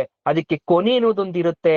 ಆದ್ರೆ ಪರಮಾತ್ಮನ ಹತ್ರ ನಾವು ಮಾತಾಡಿ ಸಂಬಂಧ ಗಟ್ಟಿ ಮಾಡ್ಕೊಂಡ್ರೆ ಅದಕ್ಕೆ ಕೊನೆನೇ ಇಲ್ಲ. ನಿಜವಾದ ಸಂಬಂಧಿಕ ಯಾರು? ಪರಮಾತ್ಮ. ನಿಜವಾದ ಕೊನೆಗಳಿಗೆ ನಾವ್ ಯಾರ ಹತ್ರ ಹೋಗ್ತೀವಿ? ಪರಮಾತ್ಮ. ಹಾಗಾದ್ರೆ ಯಾರ ಜೊತೆ ಹೆಚ್ಚಿನ ಕಾಲ ನಾವು ಸ್ಪೆಂಡ್ ಮಾಡ್ಬೇಕು? ಯಾರನ್ನ ನಂಬೇಕು? ಪರಮಾತ್ಮ. ಅದನ್ನ ಹೇಳ್ತಕ್ಕಂಥದ್ದು ಇಲ್ಲಿ. ಪರಮಾತ್ಮನನ್ನ ಸಂಬಂಧ ಬೆಳೆಸ್ಕೊಂಡ್ ಮಾತಾಡಿ. ಚರಂಡಿ ನೀರ್ ಹರ್ಕೊಂಡ್ ಹೋಗ್ತಾ ಇದೆ. ಆ ಚರಂಡಿ ನೀರ್ ಹರ್ಕೊಂಡ್ ಹೋಗಿ ಎಲ್ಲೋ ಗಂಗಾ ನದಿ ಜೊತೆ ಸೇರ್ಕೊಂಡ್ಬಿಟ್ರೆ ಅದ್ ಗಂಗಾ ನದಿ ಅಂತ ಕರೆಯಲ್ವ? ನಾವು ಬೇರೆ ಮಾಡ್ತೀವ? ಚರಂಡಿ ನೀರು ಗಂಗಾ ನದಿ ನೀರು ಬೇರೆ ಮಾಡಕ್ಕಾಗತ್ತಾ? ಯಾಕೆ? ಅದಲ್ಲಿ ಹೋದ್ಮೇಲೆ ಪವಿತ್ರ ಆಗೋಯ್ತು. ಹಾಗೆ ನಾವ್ ಎಷ್ಟೇ ಕೆಟ್ಟತನ ಇರ್ಲಿ ನಮ್ಮಲ್ಲಿ, ಪರಮಾತ್ಮನ ಹತ್ರಕ್ಕೆ ಹೋದ್ಮೇಲೆ ಏನಾಯ್ತು? ನಮ್ಮ ಆತ್ಮ ಶುದ್ಧ ಆಯ್ತು. ಹಾಗೆ ಈ ಲೌಕಿಕವಾದಂತಹ ದೇಹ ಪ್ರಪಂಚವನ್ನ ಬಿಟ್ಟಾಗ ನಾವು ಶುದ್ಧಿ ಆಗ್ತೀವಿ. ಇರುವಾಗ್ಲೇನೆ ಶುರು ಮಾಡ್ಬಿಡ್ಬೇಕು ನಾವು ಶುದ್ಧಿ ಆಗಕ್ಕೆ. ರೋಗ ಇಲ್ಲದಂತೆ ಪರಮಾತ್ಮ ರಕ್ಷಿಸು ಅಂತ ಕೇಳೋದು ನಮ್ ಧರ್ಮ. ಅದನ್ನ ಕೊಡೋದು ಬಿಡೋದು ಅವನ ಚಿತ್ತಕ್ಕೆ ಬಿಟ್ಟಿದ್ದು. ಅದ್ಯವೋಚದ ಅಧಿವಕ್ತ ಪ್ರಥಮೋ ದೈವ್ಯೋಭಿಷಕ್ಕು ಅಹೀಂ ಗಚ್ಚ ಸರ್ವಾನ್ ಜಂಬಯ್ಯನ್ ಸರ್ವಾಶ್ಚ ಯಾತು ಧಾನ್ಯ ಅಂತೀವಿ. ಅಂದ್ರೆ ಅಧಿವಕ್ತ, ಸುಪೀರಿಯರ್ ಪವರ್ ಇರೋದ್ ಯಾರಿಗೆ? ಅವನಿಗೆ. ಪ್ರಧಾನ ಅವನೇ. ದೇವತೆಗಳಲ್ಲೇ ಪ್ರಧಾನ ಆಗಿರ್ತಕ್ಕಂಥವನು. ಭವರೋಗ ವೈದ್ಯನಾಗಿರ್ತಕ್ಕಂಥ ಪರಮೇಶ್ವರ. ಎಲ್ಲ ವಿಷಪ್ರಾಣಿಗಳು ರಾಕ್ಷಸರನ್ನ ಕೂಡ ನಾಶ ಮಾಡಬಳ್ತಕ್ಕಂಥವನು ಪರಮೇಶ್ವರ. ಅವನನ್ನ ಬೇಡ್ಕೊಳ್ತಾ ಇರ್ತಕ್ಕಂಥದ್ದು ಶ್ಲೋಕ. ಅಧಿವಚ ಅಂದ್ರೆ ಪಕ್ಷ ವಹಿಸಿ ಮಾತಾಡೋದು. ಗುರುಗಳು ಯಾವಾಗ್ಲೂ ನನ್ನ ಹೆಸರೇ ತಗೊಂತಾರಪ್ಪ, ಇವ್ರು ಬೇರೆಯವ್ರ ಪಕ್ಷ, ಒಬ್ರಿಗೊಂದು ಮಾಡ್ತಾರಪ್ಪ ಅಂತ ನಿಮ್ ಮನ್ಸಲ್ಲಿ ಇದ್ರೆ ನೀವು ಪರಮಾತ್ಮನ ಹತ್ರ ಕೇಳ್ಕೊಳ್ಳಿ, ನೀನ್ ನನ್ ಪಕ್ಷ ವಹಿಸೋ ದೇವ್ರೆ. ಈಶ್ವರ, ನೀನ್ ನನ್ ಪಕ್ಷ ವಹಿಸ್ಬೇಕಿನ್ಮೇಲಿಂದ. ನನಗ್ ಗೊತ್ತಿಲ್ಲ. ಪಾರ್ವತಿ ಜಗಳ ಮಾಡ್ತಾಳಂತೆ, ನೀನ್ ನನ್ ಪಕ್ಷ ವಹಿಸ್ಬೇಕು. ಗಂಗೆ ಪರ ಯಾಕೆ ವಹಿಸ್ತಾ ಇದ್ದೆ? ಗಂಗೆ, ಅಯ್ಯೋ ನೀನ್ ನನ್ ಪರ ವಹಿಸ್ಬೇಕು ಪರಮಾತ್ಮ. ನೀನ್ ಯಾರ ಪರ? ಗಂಗೆ ನನ್ ಪರ, ಪಾರ್ವತಿ ನನ್ ಪರ. ಆಗ ಶಿವ ಹೇಳ್ತಾನಂತೆ, ಅವರವರ ಕರ್ಮದ ಆಧಾರದ ಮೇಲೆ ನಾನು ಎಲ್ರ ಪಕ್ಷ ವಹಿಸ್ತೀನಿ, ಕಿತ್ತಾಡ್ಬೇಡಿ ಅಂತ. ಆದ್ರೆ ನಾವು ಕಿತ್ತಾಡೋದ್ ಬೇಡ, ಪರಮಾತ್ಮನನ್ನ ಕೇಳ್ಕೋಬೇಕಂತೆ ನೀನು ನಮ್ಮ ಪಕ್ಷ ವಹಿಸಿ ಮಾತಾಡ್ಬೇಕು. ಒಂದು ವೇಳೆ ಹಿಂದಿನ ನಮ್ಮ ಪ್ರಾರ್ಥನೆಗಳಿಂದ ಪರಮೇಶ್ವರು ಸಂತುಷ್ಟನಾಗಿ ಏನೇ ತಪ್ಪು ಮಾಡಿದ್ರು ಕೂಡ, ಅಯ್ಯೋ ಎಷ್ಟೋ ತಪ್ಪು ಮಾಡಿ ನನ್ನ ಹತ್ರ ಕ್ಷಮೆ ಕೇಳ್ತಾ ಇದ್ದಾರೆ, ಶಿಕ್ಷಿಸದೆ ಬಿಟ್ಬಿಟ್ಟಿದ್ರೆ, ಯಮಚಿತ್ರಗುಪ್ತರು ಸಾಕ್ಷಿ ದೇವತೆಗಳು, ಅವರಿಬ್ಬರನ್ನ ನಾವು ಸಾಕ್ಷಿ ದೇವತೆಗಳು ಅಂತ ಕರಿತೀವಿ. ಅವರು ಬಿಟ್ಬಿಡ್ತಾರ? ಹಾಗಾದ್ರೆ ಅವ್ರು ಶಿಕ್ಷೆ ಕೊಡದೆ ಬಿಟ್ಬಿಡ್ತಾರ? ಒಂದ್ ಡೌಟ್ ಬರುತ್ತೆ, ನಮ್ಗೆ ಶಂಕೆ ಬರುತ್ತೆ. ಅವಾಗ ನಾವ್ ಒಂದ್ ಮಾತು ಹೇಳ್ಬೇಕಂತೆ, ಯಾರ್ ಗೊತ್ತಾ, ನಾನು ಇನ್ಫ್ಲೂಯೆನ್ಸ್, VIP ನಾವು ಪರಮೇಶ್ವರನ್ ಕಡೆಯವರು. VIPs ಅಂದ್ರೆ ಬಿಟ್ಬಿಡ್ತಾನಂತೆ ಯಮಚಿತ್ರಗುಪ್ತ. ನೋಡಿ, ಅಲ್ಲೂ ಇನ್ಫ್ಲೂಯೆನ್ಸ್ ಇದೆ. ಅಂದ್ರೆ ಇದ್ ನಾನ್ ಹೇಳೋ ಮಾತಲ್ಲ, ವೇದದಲ್ಲಿ ಹೇಳ್ತಾರೆ, ನಾವು ನರಕಕ್ಕೆ ಹೋದಾಗ, ನಮ್ಮ ಶಿಕ್ಷೆ ಸಮಯ ಬಂದಾಗ ಪರಮೇಶ್ವರನ ಭಕ್ತ ಅಥವಾ ಪರಮೇಶ್ವರನ ಅನುಗ್ರಹ ಇದೆ ಅಥವಾ ಪರಮೇಶ್ವರನ ನಾನು ಕಾಯ ವಾಚ ಮನಸ ಶುದ್ಧಿಯಾಗಿ ನಾನು ಪ್ರಾರ್ಥಿಸ್ತೀನಿ ಎಂದಾಗ ಅವರು ನಮ್ಮನ್ನ ಶಿಕ್ಷೆ ಕೊಡದೆ ಬಿಡ್ತಾರಂತೆ. ಭಗವಂತ, ನೀನು ನನ್ನನ್ನ ನಿನ್ನ ಕಡೆಯವನನ್ನಾಗಿ ಮಾಡ್ಕೋ. ನಿನ್ನ ಅಧೀನರಾದ ದೇವತೆಗಳಿಗೆ ತಿಳಿಸು ನೀನು ನಾನ್ ಯಾರು ಅಂತ. ಅಧಿಯವೋಚ ಅಧಿವಕ್ತ ಪ್ರಥಮೋ ದೈವ್ಯಾಭಿಷೇಕು ನೀನಲ್ವಾ?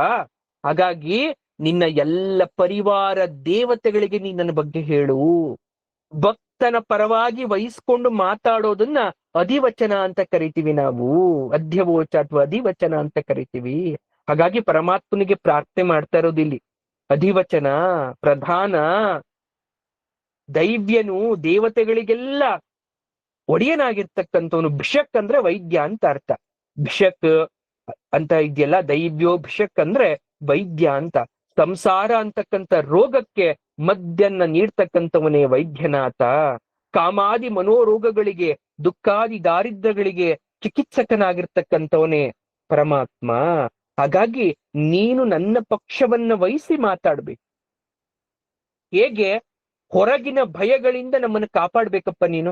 ತುಂಬಾ ಭಯ ಇದೆ ನನ್ಗೆ, ಹಾವು ಚೇಳು ಭೂತ ಪ್ರೇತ ಪಿಶಾಚಿ ರಾಕ್ಷಸರು ಇವೆಲ್ಲ ನನಗೆ ಭಯ, ಈ ಪ್ರಾಣಿಗಳು ಇವೆಲ್ಲ ನನಗೆ ಭಯ. ಹಾಗಾಗಿ ಇಂತಹ ವಿಷ ಭಯ ಬಾಧಾದಿಗಳನ್ನ ನೀನು ದೂರ ಮಾಡ್ಬೇಕು ಅಂತ ಪರಮೇಶ್ವರನ ಹತ್ರ ಬೇಡ್ಕೊಳ್ಳೋದಿಲ್ಲಿ. ಶಿವ ಕವಚದಲ್ಲಿ ದುಸ್ವಪ್ನ ದುಶ್ಶಕುನ ಅಂತ ಒಂದು ಶ್ಲೋಕ ಬರ್ತದೆ. ಅಂದ್ರೆ ನನಗ್ ಬರೋ ಕೆಟ್ಟ ಕನ್ಸು, ಶಕುನ, ದುರ್ಗತಿ, ಮನೋರೋಗ, ದುರ್ಭಿಕ್ಷ, ದುರ್ವ್ಯಸನಾದಿಗಳು, ಆಧ್ಯಾತ್ಮಿಕಾದಿ ತಾಪಗಳು, ವಿಷಭೂತಿ, ವ್ಯಾಧಿ, ಇದೆಲ್ಲವನ್ನ ನೀನು ನಾಶ ಮಾಡುವಂತ ಶಿವ ಕವಚದಲ್ಲಿ ಹೇಳ್ಕೊಳ್ಳೋದು. ಅರೆ ರುದ್ರದಲ್ಲಿ ಒಂದೇ ಒಂದು ಲೈನಲ್ಲಿ ಹೇಳಿ ಮುಗಿಸ್ಬಿಡ್ತಾರೆ, ಈ ಯಾವುದೇ ವಿಷಜಂತುಗಳ ಕಾಟದಿಂದ ನೀನನ್ನು ರಕ್ಷಣೆ ಮಾಡಬೇಕು ಅಂತ.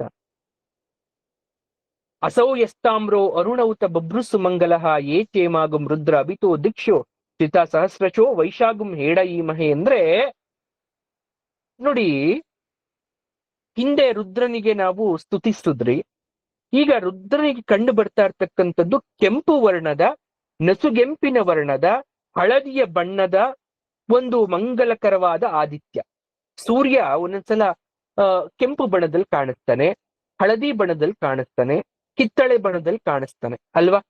ಸೂರ್ಯ ಉದಯನಾಗಬೇಕಾದ್ರೆ, ಅಸ್ತಮನ ಆಗಬೇಕಾದ್ರೆ, ಸನ್ರೈಸ್ ಸನ್ಸೆಟ್ ಆಗ್ಬೇಕಾದ್ರೆ ಈ ರೀತಿಯಾಗಿ ಕಾಣಿಸ್ತಾನೆ. ಎಲ್ಲ ಕಡೆ ಸುತ್ತುವರೆದು ಎಲ್ಲರಿಗೂ ಬೆಳಕನ್ನ ಕೊಡ್ತಾನೆ. ಹಾಗೆಯೇ ಸಹಸ್ರಾರು ಸಂಖ್ಯೆಯ ರುದ್ರರಿದ್ದಾರೆ. ಎಷ್ಟು? ಸಹಸ್ರಾರು ಸಂಖ್ಯೆಯ ರುದ್ರ ಇದ್ದಾರೆ. ಅಂತವರೆಲ್ಲ ಒಂದಾಗಿ ಸೇರಿ ನಮ್ಮ ಕಣ್ಣಿಗೆ ಕಾಣಿಸ್ತಕ್ಕಂಥದ್ದೇ ಆದಿತ್ಯ ಅನ್ನುವ ರುದ್ರ. ನಿನ್ನೆ ಅಷ್ಟೇ ರಥಸಪ್ತಮಿ ಆಯ್ತು. ಆ ಪರಮಾತ್ಮನನ್ನ ವಿಶೇಷವಾಗಿ ನಾವೆಲ್ಲ ಪ್ರಾರ್ಥಿಸಿದ್ವಿ. ತನ್ನ ಪಥವನ್ನ ಬದಲಾಯಿಸಿದ್ದ. ಉತ್ತರಾಯಣ ಕಡೆ ಬಂದ ದಕ್ಷಿಣದಿಂದ ಮಕರ ರಾಶಿಗೆ ಅವನು ಸಂಚಾರವನ್ನು ಶುರು ಮಾಡ್ಕೊಳ್ತಾನೆ, ಮಕರ ಸಂಕ್ರಮಣಕ್ಕೆ ಬರ್ತಾನೆ.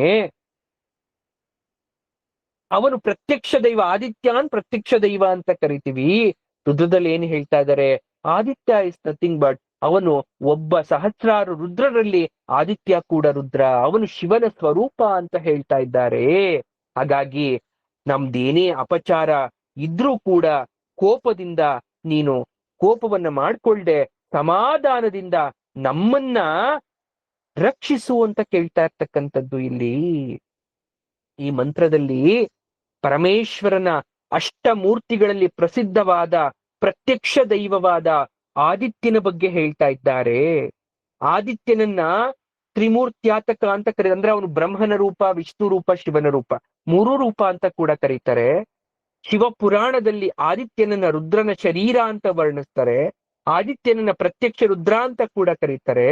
ನೋಡಿ, ಸೂರ್ಯ ಉದಯಿಸ್ಬೇಕಾದ್ರೆ ಕೆಂಪು ಬಣ್ಣದಲ್ಲಿ ಇರ್ತಾನೆ, ತದನಂತರ ಹೊಂಬಣ್ಣಕ್ಕೆ ತಿರುಗ್ತಾನೆ. ಅಸ್ತಮಿಸ್ಬೇಕಾದ್ರೆ ಪಿಂಗಳ ಬಣ್ಣ ಅಥವಾ ನಸುಗೆಂಪಿನ ವರ್ಣದವನಾಗ್ತಾನೆ. ಆ ಪಿಂಗಳಕ್ಕೆ ಬಭ್ರು ಅಂತ ಕರಿತೀವಿ. ಬಭ್ರು ಮೀನ್ಸ್ ಪಿಂಗಳ. ಪಿಂಗಳ ಅಂದ್ರೆ ನಸುಗೆಂಪು ಅಥವಾ ಲೈಟ್ ರೆಡ್ಡಿಶ್ ಕಲರ್ ಅಂತ ಕೂಡ ನಾವು ಕರಿಬಹುದು. ತಿಳಿ ಕೆಂಪು ಬಣ್ಣ ಅಂತ ಕೂಡ ನಾವು ಕರಿತೀವಿ. ಆದಿತ್ಯನನ್ನ ಸುಮಂಗಲ ಅಂತ ಕರಿತೀವಿ. ಯಾಕೆಂದ್ರೆ ಸೂರ್ಯ ಉದಯಿಸದಿದ್ರೆ ಪ್ರಪಂಚವೆಲ್ಲ ಕತ್ಲಾಗತ್ತೆ, ಅಮಂಗಳವಾಗತ್ತೆ. ಹಾಗಾಗಿ ಅವನು ಸುಮಂಗಳ ಸ್ವರೂಪ. ಸುಮಂಗಲೇ ಅಂತ ಕರಿತೀವಿ. ಯಾಕೆ ಅಂದ್ರೆ ಹೊಳೆಯುವ ಬೆಳಗುವ ಸೂರ್ಯನ ರೀತಿ ಹೆಣ್ಣು ಹಣೆಯಲ್ಲಿ ಕುಂಕುಮ, ಅರಿಶಿಣ, ಹೂ, ಬಳೆಗಳನ್ನ ಹಾಕಿಕೊಂಡು ಕಾಲಿಗೆ ಕಾಲುಂಗುರವನ್ನ ಹಾಕಿಕೊಂಡ್ರೆ ಸೂರ್ಯನಂತೆ ಹೊಳೆಯುತ್ತಾಳೆ. ಹಾಗಾಗಿ ಅವಳನ್ನ ಸುಮಂಗಲೆ ಅಂತ ಕರೆಯೋದು. ತುಂಬಾ ಜನ ಗೊತ್ತಿಲ್ಲ ಪಾಪ, ಅದಕ್ಕೆ ಹೇಳ್ತಾ ಇದ್ದೀನಿ. ಸೂರ್ಯನಿಗೆ ಹೋಲಿಸ್ತಾ ಇದ್ದಾರೆ, ಅದ್ಯಾವುದು ಹಾಕೊಂಡಿಲ್ಲ ಅಂದ್ರೆ ಗೊತ್ತಿಲ್ಲ ನನಗೆ. ಈಗ ಪ್ರಾಣಿಗಳು ಮಾಡ್ತಿರ್ತಕ್ಕಂಥ ಎಲ್ಲ ಕರ್ಮವನ್ನ ಪ್ರತ್ಯಕ್ಷ ದೈವನಾದ ಆದಿತ್ಯ ನೋಡ್ತಾ ಇರ್ತಾನೆ. ನೆನ್ಪಲ್ಲಿ ಇಟ್ಕೊಳ್ಳಿ. ಆದಿತ್ಯ ಯಾರು? ರುದ್ರ. ಅವನು ನೋಡ್ತಾ ಇರ್ತಾನೆ ಏನ್ ಮಾಡ್ತಾ ಇದಾರೆ, ಏನ್ ಮಾಡ್ತಾ ಇಲ್ಲ ಅಂತ. ಕತ್ಲಾಗೋದ್ಮೇಲೆ ನೋಡಲ್ವಲ್ಲ, ಕತ್ಲಾದ್ಮೇಲೆ ತಪ್ಪು ಮಾಡ್ಬೋದಲ್ವಾ ನಾವು ಅಂತ ಕೇಳಿದ್ರೆ ಇಲ್ಲ. ಅವನು ನಿತ್ಯ ದೈವ. ಬೆಳಕಿನ ರೂಪದಲ್ಲಿ ನಮ್ಮನ್ನ ನೋಡಕ್ಕಾಗದೇ ಇದ್ರು ಕೂಡ ಅವನು ಬೇರೆದೇ ರೂಪದಲ್ಲಿ ನಮ್ಮನ್ನ ನೋಡ್ತಾ ಇರ್ತಾನೆ.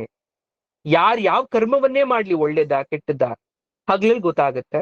ರಾತ್ರಿ ಸೂರ್ಯ ಮರೆಯಾದ್ರೆ ಅವನು ಶಾಖದ ರೂಪದಲ್ಲಿ ನೋಡ್ತಾ ಇರ್ತಾನೆ ನಮ್ಮನ್ನ. ನೆನಪಲ್ಲಿ ಇಟ್ಕೊಳ್ಳಿ, ಶಾಖದ ರೂಪದಲ್ಲಿ ನಮ್ಮನ್ನ ನೋಡ್ತಾ ಇರ್ತಾನೆ. ಸರ್ವಕಾಲದಲ್ಲೂ ಸರ್ವ ದೇಶದಲ್ಲೂ ಇದ್ದುಕೊಂಡು ಅವನು ನಮ್ಮನ್ನ ನೋಡ್ತಾ ಇರ್ತಾನೆ. ಹಾಗಾಗಿ ಸಾವಿರಾರು ಸಂಖ್ಯೆಯಲ್ಲಿ ಆದಿತ್ಯರಿದ್ರು ಕೂಡ ರುದ್ರರಿದ್ರು ಕೂಡ ಆದಿತ್ಯನಿಗೆ ಪೂಜೆ ಮಾಡುವಂಥದ್ದು ನಾವು. ಯಾಕಂದ್ರೆ ಅವನು ಪ್ರತ್ಯಕ್ಷ ದೈವ ಅನ್ನೋ ಕಾರಣಕ್ಕೋಸ್ಕರ. ಯಾವ ಲೀಲಗ್ರೀವನೂ ವಿಶೇಷವಾಗಿ ಕೆಂಪಾಗಿದ್ದಾನೋ ಈ ಪರಮಾತ್ಮ ಎಲ್ಲ ಕಡೆ ಸಂಚಾರ ಮಾಡೋ ಅವಶ್ಯಕತೆ ಇಲ್ಲ. ಯಾಕಂದ್ರೆ ಸೂರ್ಯ ಸಂಚಾರ ಮಾಡ್ತಾನಲ್ಲ. ಸೂರ್ಯ ಸಂಚಾರ ಮಾಡಿದ್ರೆ ಅವನ್ ಎಲ್ರನ್ನೂ ನೋಡ್ತಾನಲ್ವಾ. ದನ ಕಾಯೋರ್ನ, ನೀರ್ ತರೋರ್ನ, ಮೇಲ್ ಕೂತಿರೋರ್ನ, ಕೆಳಗಡೆ ಕೂತಿರೋರ್ನ, ಮಲಗಿರೋರ್ನ ಎಲ್ಲರನ್ನೂ ಕೂಡ ನೋಡ್ತಾನೆ. ಹಾಗಾಗಿ ಈ ಮಂತ್ರದಲ್ಲಿ ಭಗವಾನ್ ರುದ್ರನನ್ನ ಅವನು ಎಲ್ಲರಿಗೂ ಚಿರಪರಿಚಿತ ಅಂತ ವರ್ಣಿಸ್ತಾ ಇದ್ದಾರೆ. ಸೂರ್ಯ ರೂಪದಿಂದ ಲೋಕವನ್ನೇ ಬೆಳಗ್ತಾ ಇದ್ದಾರೆ ಅಂತ ಹೇಳ್ತಾ ಇದ್ದಾರೆ. ಗೋಪಾಲಕರು ಅಂದ್ರೆ ಅಗ್ನರು ಅಂತ ಅರ್ಥ ಇಲ್ಲಿ. ದನ ಕರುಗಳನ್ನ ಮೇಯಿಸೋ ದನ ಕಾಯೋನು ಅಂದ್ರೆ ವಿದ್ಯಾ ಬುದ್ಧಿಗಳಿಲ್ಲದೆ ದನ ಕರುಗಳನ್ನ ಮೇಯಿಸ್ತಾ ತಿರುಗ್ತಾ ಇರ್ತಕ್ಕಂಥ ತಿಳುವಳಿಕೆಯಾಗ್ಲಿ ಶಾಸ್ತ್ರ ಪಂಡಿತರಾಗ್ಲಿ ಅನ್ನೋದು ಅರ್ಥ ಅಲ್ಲ ಇಲ್ಲಿ. ಬಡವನಿಂದ ಬಲ್ಲಿಗನ ತನಕ ಪ್ರತಿಯೊಬ್ಬರನ್ನೂ ಕೂಡ ಪರಮಾತ್ಮ ನೋಡ್ತಾ ಇರ್ತಾನೆ ಅನ್ನೋದು ಇಲ್ಲಿ ಅರ್ಥ ಆಗತ್ತೆ. ಯಾರಾದ್ರೂ ನಾವು ಸೂರ್ಯನನ್ನೇ ನೋಡಿಲ್ಲ ಅನ್ನೋರಿದಾರ? ಕಣ್ಣಿಲ್ದೇ ಇದ್ರು ಕೂಡ ಸೂರ್ಯನ ತಾಪವನ್ನ ಕಿರಣವನ್ನ ಅವರು ಸ್ಪರ್ಶಿಸ್ಕೊಂಡಿದ್ರೆ, ಫೀಲ್ ಮಾಡಿದ್ರೆ ಅವರು ಸೂರ್ಯನನ್ನ ನೋಡಿರೋ ರೀತಿನೇ ಲೆಕ್ಕ ಆಗತ್ತೆ. ಹಾಗಾಗಿ ನಾವಿಲ್ಲಿ ಆ ಪರಮಾತ್ಮನನ್ನ ವರ್ಣಿಸ್ತಾ ಇರ್ತಕ್ಕಂಥದ್ದು ನಿಜ ರೂಪದಲ್ಲಿ ರುದ್ರನನ್ನ. ಈಗ ವಿಭೂತಿ ಮಹಿಮಾಯುಕ್ತನಾದಂತಹ ಪರಮಾತ್ಮ ಒಂದಾನೊಂದು ಕಾಲದಲ್ಲಿ ಭಕ್ತರಿಗೆ ಕೈಲಾಸದಲ್ಲಿ ದರ್ಶನ ಕೊಡ್ತಾ ಇರ್ತಾನಂತೆ.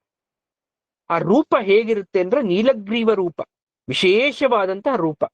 ಕಾಲಕೂಟ ವಿಷವನ್ನ ನುಂಗಿದ್ರಿಂದ ಕಪ್ಪಾದ ಕಂಠ ಉಳ್ಳವನಾಗಿ ಅವನನ್ನ ನೀಲವರ್ಣ ಅಂತ ಕರೀತಾರೆ. ಆದ್ರೆ ಆ ನೀಲಿತನದಿಂದ ಏನಾಗೋಯ್ತಂತೆ, ಶಿವನನ್ನು ನೋಡಕ್ಕೆ ಕಷ್ಟ ಆಗೋಯ್ತಂತೆ. ಅವರ ದೇಹ ಒಂದು ರೀತಿಯಾದಂತಹ ಬಣ್ಣಕ್ಕೆ ತಿರುಗ್ತು. ಅವಾಗ ಚಂದ್ರನನ್ನ, ಗಂಗೆಯನ್ನ ಜಟೆಯಲ್ಲಿ ಧರಿಸ್ಕೊಂಡು ನಾಗಾಭರಣ ಭೂಷಿತನಾಗಿ ಗಜಚರ್ಮವನ್ನ ಹೊಂದಿ ತ್ರಿಶೂಲ, ಡಮರು, ಪಾಶಾಂಕುಶಾದಿ ಆಯುಗಳನ್ನ ಧರಿಸ್ಕೊಂಡು ವೃಷಭ ವಾಹನನಾಗಿ ಪಾರ್ವತಿ ಪತಿಯಾಗಿ ಪ್ರಮಥ ಗಣಾಧಿಪತಿಗಳಿಗೆ ನಾಯಕನಾಗಿ ಅವನು ಇದ್ದಾಗ ಅವನು ಅತ್ಯಂತ ಕಾಂತಿಯುತನಾದ್ನಂತೆ ಪರಮಾತ್ಮ. ಪರಮಾತ್ಮನ ಕಾಂತಿಯುಕ್ತನಾಗಕ್ಕೆ ಇವರೆಲ್ಲರೂ ಕಾರಣಕರ್ತರಾಗ್ತಾರೆ. ಹಾಗಾಗಿ ಈತನೇ ಯೋಗಿಗಳಿಗೆ ಸಚ್ಚಿದಾನಂದ ಸ್ವರೂಪನಾದ ಆತ್ಮನಾಗ್ತಾನೆ. ಎಲ್ರೂ ಆತನನ್ನ ಸ್ಮರಿಸ್ಲಿಕ್ಕೆ, ಆರಾಧಿಸ್ಲಿಕ್ಕೆ ಶುರು ಮಾಡ್ತಾರೆ. ಪರಮೇಶ್ವರ ದಯಾಮಯತ್ವವನ್ನ ಕೊಂಡಾಡ್ತಾರೆ. ಈ ಮಂತ್ರದಲ್ಲಿ 16 ವರ್ಷಗಳ ಕಾಲ ನಿರಂತರವಾಗಿ ಪ್ರಾಯಶ್ಚಿತ್ತ ಪೂರ್ವಕವಾಗಿ ಯಾರು ಪರಮಾತ್ಮನನ್ನ ಮಂತ್ರಸಿದ್ಧಿಯಾಗಿ ಮಾಡ್ಕೊಳ್ತಾರೋ ಅಂತವರು ದೈವಸ್ಥಾನವನ್ನ ಹೊಂದುತ್ತಾರೆ ಅಂತ ಹೇಳ್ತಾರೆ. ಆದ್ರೆ ಅದು ನಮಗ್ ಬಹಳ ಕಷ್ಟ. ಜಗಜ್ಯೋತಿಯಾದ ಸೂರ್ಯ ಅಂತಕ್ಕಂಥ ರುದ್ರನನ್ನ ನಾವು ನಿಷ್ಠೆಯಿಂದ ಆರಾಧಿಸಿದ್ರೆ ಕೃತಾರ್ಥರಾಗ್ತೇವೆ. ಅದಕ್ಕೆ ಉತ್ತಮವಾದ ಉದಾಹರಣೆ ಅಂದ್ರೆ ಅದೇ ಗಾಯತ್ರಿ ಮಂತ್ರ ಜಪ ಅಥವಾ ಸಂಧ್ಯಾ ವಂದನೆ ಅಂತಕ್ಕಂಥದ್ದು. ಸಾವಿರಾರು ವರ್ಷಗಳ ಕಾಲದಿಂದ ಮಾಡ್ಕೊಂಡು ಬಂದಿದ್ದಾರೆ. ಆದ್ರೆ ಹೆಣ್ಮಕ್ಳು ಅಥವಾ ಬೇರೆ ಯಾವುದೇ ರೀತಿಯಾದಂತಹ ಜನಗಳಾಗಿರ್ಬೋದು, ಒಂದು ವೇಳೆ ನಾವು ಸಂಧ್ಯಾ ವಂದನೆಯನ್ನ ಮಾಡಕ್ ಆಗ್ಲಿಲ್ಲ ಅಂದ್ರೆ ಯಾವುದೇ ರೀತಿಯಾದಂತ ಅಡ್ಡಿ ಇಲ್ಲ. ನಾವು ಪ್ರತಿನಿತ್ಯ ತಾಮ್ರದ ತಂಬಿಗೆಯಲ್ಲಿ ನೀರನ್ನ ತುಂಬಿ ಉಷಾ ಕಾಲದಲ್ಲಿ ಎದ್ದು ಆ ಸೂರ್ಯ ಉದಯಿಸುವ ಕಾಲಕ್ಕೆ ನಾವು ಸೂರ್ಯನನ್ನ ನೋಡ್ತಾ 3 ಬಾರಿ ಆ ನೀರನ್ನ ಭೂಮಿಗೆ ಸಮರ್ಪಣೆಯನ್ನ ಮಾಡಿದ್ರೆ ಅದು ಸಂಧ್ಯಾ ವಂದನೆ ಮಾಡಿದಷ್ಟೇ ಪುಣ್ಯ, ಪರಮಾತ್ಮನನ್ನ ತುತಿಸ್ತಷ್ಟೇ ಪುಣ್ಯ ಬರುತ್ತೆ ಅನ್ನೋದು ನಿಮ್ಮ ಮನಸ್ಸಲ್ಲಿರ್ಲಿ. ಗಾಯತ್ರಿ ಮಂತ್ರವನ್ನ ಹೇಳ್ಕೊಂಡು ಸಂಧ್ಯಾವನ್ನೇ ಮಾಡ್ಬೇಕು ಅಂತಿಲ್ಲ. ಉಷಾ ಕಾಲದಲ್ಲಿ ಎದ್ದು 3 ಬಾರಿ ಪರಮಾತ್ಮನಿಗೆ ಅರ್ಘ್ಯವನ್ನ ಕೊಟ್ಟು ಓಂ ಸೂರ್ಯಾಯ ನಮಃ, ಓಂ ಸೂರ್ಯಾಯ ನಮಃ, ಓಂ ಸೂರ್ಯಾಯ ನಮಃ ಅಂತ ಅರ್ಘ್ಯವನ್ನ ಕೊಟ್ಟರು ಕೂಡ ಅದು ಪರಮಾತ್ಮನನ್ನ ಪೂಜಿಸಿದಷ್ಟೇ ಪುಣ್ಯ ಆಗತ್ತೆ ಅಂತಕ್ಕಂಥದ್ದು ಇಲ್ಲಿ ನಾವು ಅರ್ಥ ಮಾಡ್ಕೋಬೇಕು. ಹಾಗಾದ್ರೆ ಪ್ರತಿ ನಮಕದಲ್ಲೂ ಇದೇ ಬರುತ್ತೆ ಅಂತಲ್ಲ, ಒಂದೊಂದು ನಮಕದಲ್ಲಿ ಒಂದೊಂದು ವಿಶೇಷತೆಗಳನ್ನ ಹೇಳ್ತಾ ಹೋಗ್ತಾರೆ. ಆ ವಿಶೇಷತೆಗಳನ್ನ ನಾವು ಅರ್ಥ ಮಾಡ್ಕೊಳ್ಬೇಕು. ಹಾಗಾಗಿ ಹೇಳೋಣ ಪರಮಾತ್ಮನ ಪಾದಕ್ಕೆ ಓಂ ನಮಃ ಶಿವಾಯ. ಸರ್ವಂ ಶಿವಾರ್ಪಣಮಸ್ತು. ಧನ್ಯವಾದ.